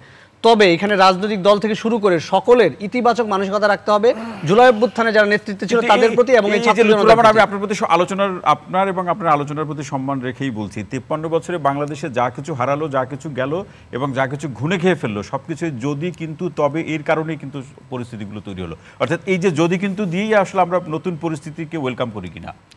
যদি কিন্তু প্রশ্ন তখন আসে যারা রাষ্ট্রের স্টেক হোল্ডার, এখন তাদেরও তো এখানে দায়িত্ব আছে ছাত্রদেরকে জায়গা তৈরি করে দেওয়া, ছাত্র নেতৃত্বকে ভয় না পাওয়া। দেখেন, আমরা এই যে সময়ের প্রশ্ন, বিগত 28 বছর পরে ডাকসুতে ইলেকশন হয়েছে, ছাত্র নেতৃত্বকে তারা ভয় পেয়েছে। দলীয় লেজুর বৃত্তির রাজনীতির বাইরে কোনো রাজনীতি ছিল না। যখন ছাত্র প্রতিনিধিরা ঘোষণা দিয়েছে ডাকসুর ইলেকশন বা অন্যান্য ছাত্র সংসদের ইলেকশন আগে হবে, তারপরে জাতীয় নির্বাচন, এটার কারণ কি? কারণ হচ্ছে ছাত্র নেতৃত্বকে আগে আনতে হবে। জুলাই অভ্যুত্থানের এই যে এত বড় একটি অভ্যুত্থান, সেটার পরে ছাত্র নেতৃত্ব যদি না আসে, আবার সেই রাজনীতির পুরাতন যে রাজনৈতিক ব্যবস্থা সেখানেই ফিরে যাবে, পুরাতন সেই অলিগলিতে ঘুরতে হবে। লুৎফর রহমান, না, আপনার আলোচনা একদম শেষে শুনবো বাবুল ভাই, আপনি সবাই শেষে বলবেন। রাশেদ খান শেষ মন্তব্যে কি বলবেন? আমরা একই সাথে শেষ মন্তব্য শুনে নিচ্ছি। লুৎফর রহমান, অসংখ্য ধন্যবাদ আপনাকে। জি রাশেদ খান। লুৎফরকে ধন্যবাদ। দেখেন, তিনি এইখানে ধন্যবাদ দিয়ে সমালোচনা করবেন না তো? সমালোচনা তো থাকবে। আচ্ছা জি, সমালোচনা সে কি আমার করে নাই? তো দেখেন, উনি কিন্তু যেটি বললেন, তারা কিন্তু আমাদের সাথে রাজনীতি করেছেন, অস্বীকার করতে পারবেন না। অনেক ইতিহাস আছে, এখানে বললে তো তারা রাগ করবে, দরকার নেই। তাদের জন্য আমাদের রাগ করব না, তাদের জন্য আমাদের শোনেন, আমরা মানুষের কাছ থেকে 1000 2000 অনেকে পোস্ট দিচ্ছে, দেখলাম যে বিকাশ রকেট এই বিকাশ রকেটের টাকা দিয়ে আমরা ঢাকা বিশ্ববিদ্যালয়ে যারা আমাদের সাথে ছাত্র রাজনীতি করতো তাদের জন্য আলাদা 2টা বাসা আমরা ভাড়া রেখে দিয়েছিলাম, যাতে করে তারা ছাত্র রাজনীতি করতে পারে। এগুলো অনেক ইতিহাস, এগুলো পরে আজকে এগুলো বলবো না। তিনি যেটি বললেন যে আসলে ভয় পাওয়ার প্রসঙ্গ আনলেন, দেখেন আমি এইখানে শুভকামনা জানিয়েছি, বাউল ভাই শুভকামনা জানিয়েছি, এখানে সবাই শুভকামনা জানিয়েছে, ছাত্রদেরকে কেউ ভয় পাচ্ছে না। কিন্তু বিষয়টা হলো, রাজনৈতিক দলগুলো এই 15 বছর ধরে লড়াই করেছে। এখানে যেটি লুৎফর বললেন যে বৈষম্যবিরোধী ছাত্র আন্দোলনের নেতৃত্বে দলগুলো তো রাজপথে লাগাতে ছিল, বৈষম্যবিরোধী ছাত্র আন্দোলন নেমেছে, সবাই যে যার জায়গা থেকে নেতৃত্ব দিয়েছে। এখানে কেউ কারো নেতৃত্বে নেমেছে, এই বিষয়টি আসলে অবজ্ঞা করা। শেষ লাইনই বলবো। আমার যেটি মনে হয় যে এখানে সবার যে এইখানে ভূমিকা ছিল সেটি এইখানে বলতে হবে। এখানে ছাত্রদেরকে কেউ মানছে না এটি তো না, ছাত্রদেরকে তো উপদেষ্টা হয়েছে, মানুষ মেনে নিয়েছে। ওই 3 জন ছাত্র নিয়ে কেউ সমালোচনা করছে না, বাকিদের নিয়ে সমালোচনা করছে, বাকিদের নিয়ে সমালোচনা কি বলবেন? জি, এগেন শেষ মন্তব্য হিসেবে একটা জিনিসই বলবো, আমি এর আগেও যেটা বলেছি যে তরুণদের প্রতি আমাদের আস্থা আছে।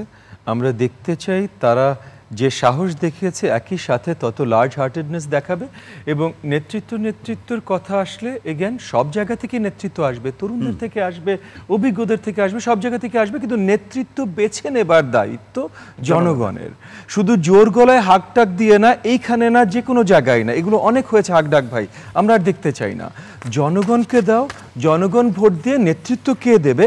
অনেক জায়গায় তরুণ দেবে, অনেক জায়গায় হয়তো তরুণ দেবে না, কিন্তু যেই জায়গায় যেখানেই নেতৃত্ব কে দেবে, এটা ভাই আমরা জনগণের কাছে, জনগণ ঠিক করে দিক এবং জনগণ এই যে মুখের কথা না কিন্তু জনগণ বলেছে ছাত্র জনতা বলেছে না জনগণের একটাই ভাষা ভাই নির্বাচন ভোট দেবে ভোট দিয়ে তারা বলবে রক্ত জনগণ দিয়েছে বাবা শুধু তোমরা দাওনি আমরা সবাই একসাথে দিয়েছি মানে এখানে নিজেরা বিভেদ সৃষ্টি করো না যে তরুণ অভিজ্ঞ ছাত্র নন ছাত্র রাইট নাও যদি হাসপাতালে যাও নন ছাত্র তরুণ কিন্তু নন ছাত্র কিন্তু আমাদের দলের 11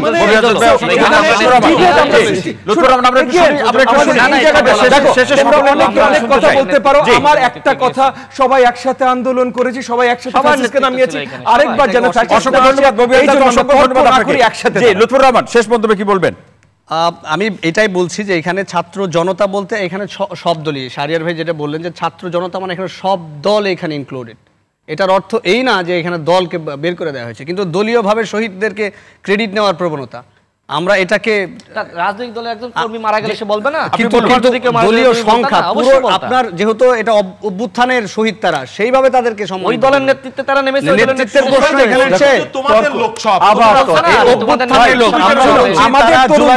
আমাদের তরুণ এবং এই অভ্যুত্থান তারা বাইরের তরুণ লুৎফর রহমান বলুন আমরা শুনি লুৎফর রহমান কি বলেন সে কিভাবে শেষ করবেন এখন শেষ লাইনটি কি বলবেন আমার শেষ লাইন হচ্ছে আমরা সকল রাজনৈতিক দলের সাথেই এই অভ্যুত্থানের স্পিরিটকে ধারণ করে আগামীর বাংলাদেশের স্বপ্ন দেখি অসংখ্য ধন্যবাদ ডক্টর শামীম রেজা অধ্যাপক ডক্টর শামীম রেজা স্যার শেষ মন্তব্য শুনবো স্যার যে শেষ মন্তব্য হলো যে আমরা যে কোনো মৃত্যুকে যেন সংখ্যা দিয়ে না দেখি এটা একটা গুণগত বিষয় জি দ্বিতীয় হলো যে আমাদের তো একটা জাতীয় ঐক্যমত্য দরকার আমরা যা কিছু চাইছি আমরা যদি এত ফ্র্যাগমেন্টেড ওয়েতে ভাবি তাহলে কিন্তু আমরা সেই জায়গায় পৌঁছাতে পারবো না আর একটা কথা জোর গলায় বলতে হবে সেটা হলো রাজনৈতিক দলগুলোরও সংস্কার প্রয়োজন সেই কথাটা কিন্তু আমরা জোর গলায় বলতে পারছি না নানান আলোচনার মধ্যে এবং আপনার যে সংস্কারের কথা বলছি সেটা যাওয়ার আগে যে কমিশনগুলো হয়েছে আমরা রূপরেখাটা দেখি সেটুকু সময় পর্যন্ত অপেক্ষা করতে হবে তৌহিদ যে লুৎফর একটা কথা বলেছেন যে আমরা একটা কর্তৃত্ববাদের বিরুদ্ধে কোথায় সমালোচনা করতে হবে সেই ভুলের কারণে কিন্তু আমরা দীর্ঘ সময় অতিবাহিত করেছি অসংখ্য ধন্যবাদ তার অর্থ আমরা আরেকবার জন্য সমালোচনার জায়গাটা চিহ্নিত করতে ভুল না অসংখ্য ধন্যবাদ এসএম শাহরিয়ার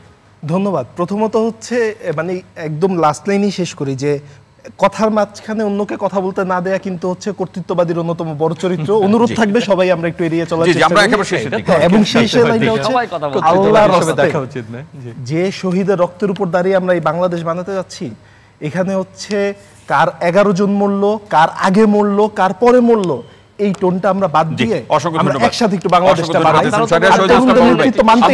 আজকে বাকিরাও বল ভাইয়ের কথা শুনে আমরা শেষ করব শহীদ ইসলাম বলবে এই যে ওনারশিপ দিস ইজ ভেরি মানে ব্যাড ফর টোটাল এনভায়রনমেন্ট শুধু ওনারশিপ আমি করেছি আমার নেতৃত্বে হয়েছে কেন রে ভাই 90-এর গণঅভ্যুত্থান হয়েছিল ডাকসুর নেতৃত্বে তারা কি সরকার চালাইছে না দেশ চালাইছে না কইছে আমাদের কথা মতো হইতে হবে সবকিছু আপনি বিপ্লবকে গাছে ধরা আপেল যে জুলাইতে ধরলো আর আপনি এই অগাস্টে এসে সেটা ভক্ষণ করে ফেললেন তা না আপনি কি স্যাক্রিফাইস করেছেন আমার দলের শত শত নেতাকর্মী গুম হয়ে গেছে এই বিপ্লবের পরিবেশ তৈরি করতে গিয়ে আপনার আগে শত শত মানুষ খুন হয়ে গেছে যার দুর্বিষহ জীবনযাত্রা আমরা সেটি তো তারা স্বীকার করছে না তারা বলছে আমাদের নেতৃত্ব হয়েছে আমরা এই বিপ্লবের স্টেক হোল্ডার অন্য রাজনৈতিক দলকে তারা তাচ্ছিল্য করে প্রতিনিয়ত করে হ্যাঁ এটা দুর্ভাগ্যজনক আমরা এটা চাই না ছাত্রদের মধ্য থেকে নেতৃত্ব এসে আমরা স্বাগত জানিয়েছি বিরোধিতা করেছি ছাত্ররা দুর্ভাগ্য কি বয়স একটা বাস্তবতা এটা তাদেরও দোষ না তারা তাদের মধ্যে যে আত্মম্ভরিতা তাদের মতো করে সব ভাবতে হবে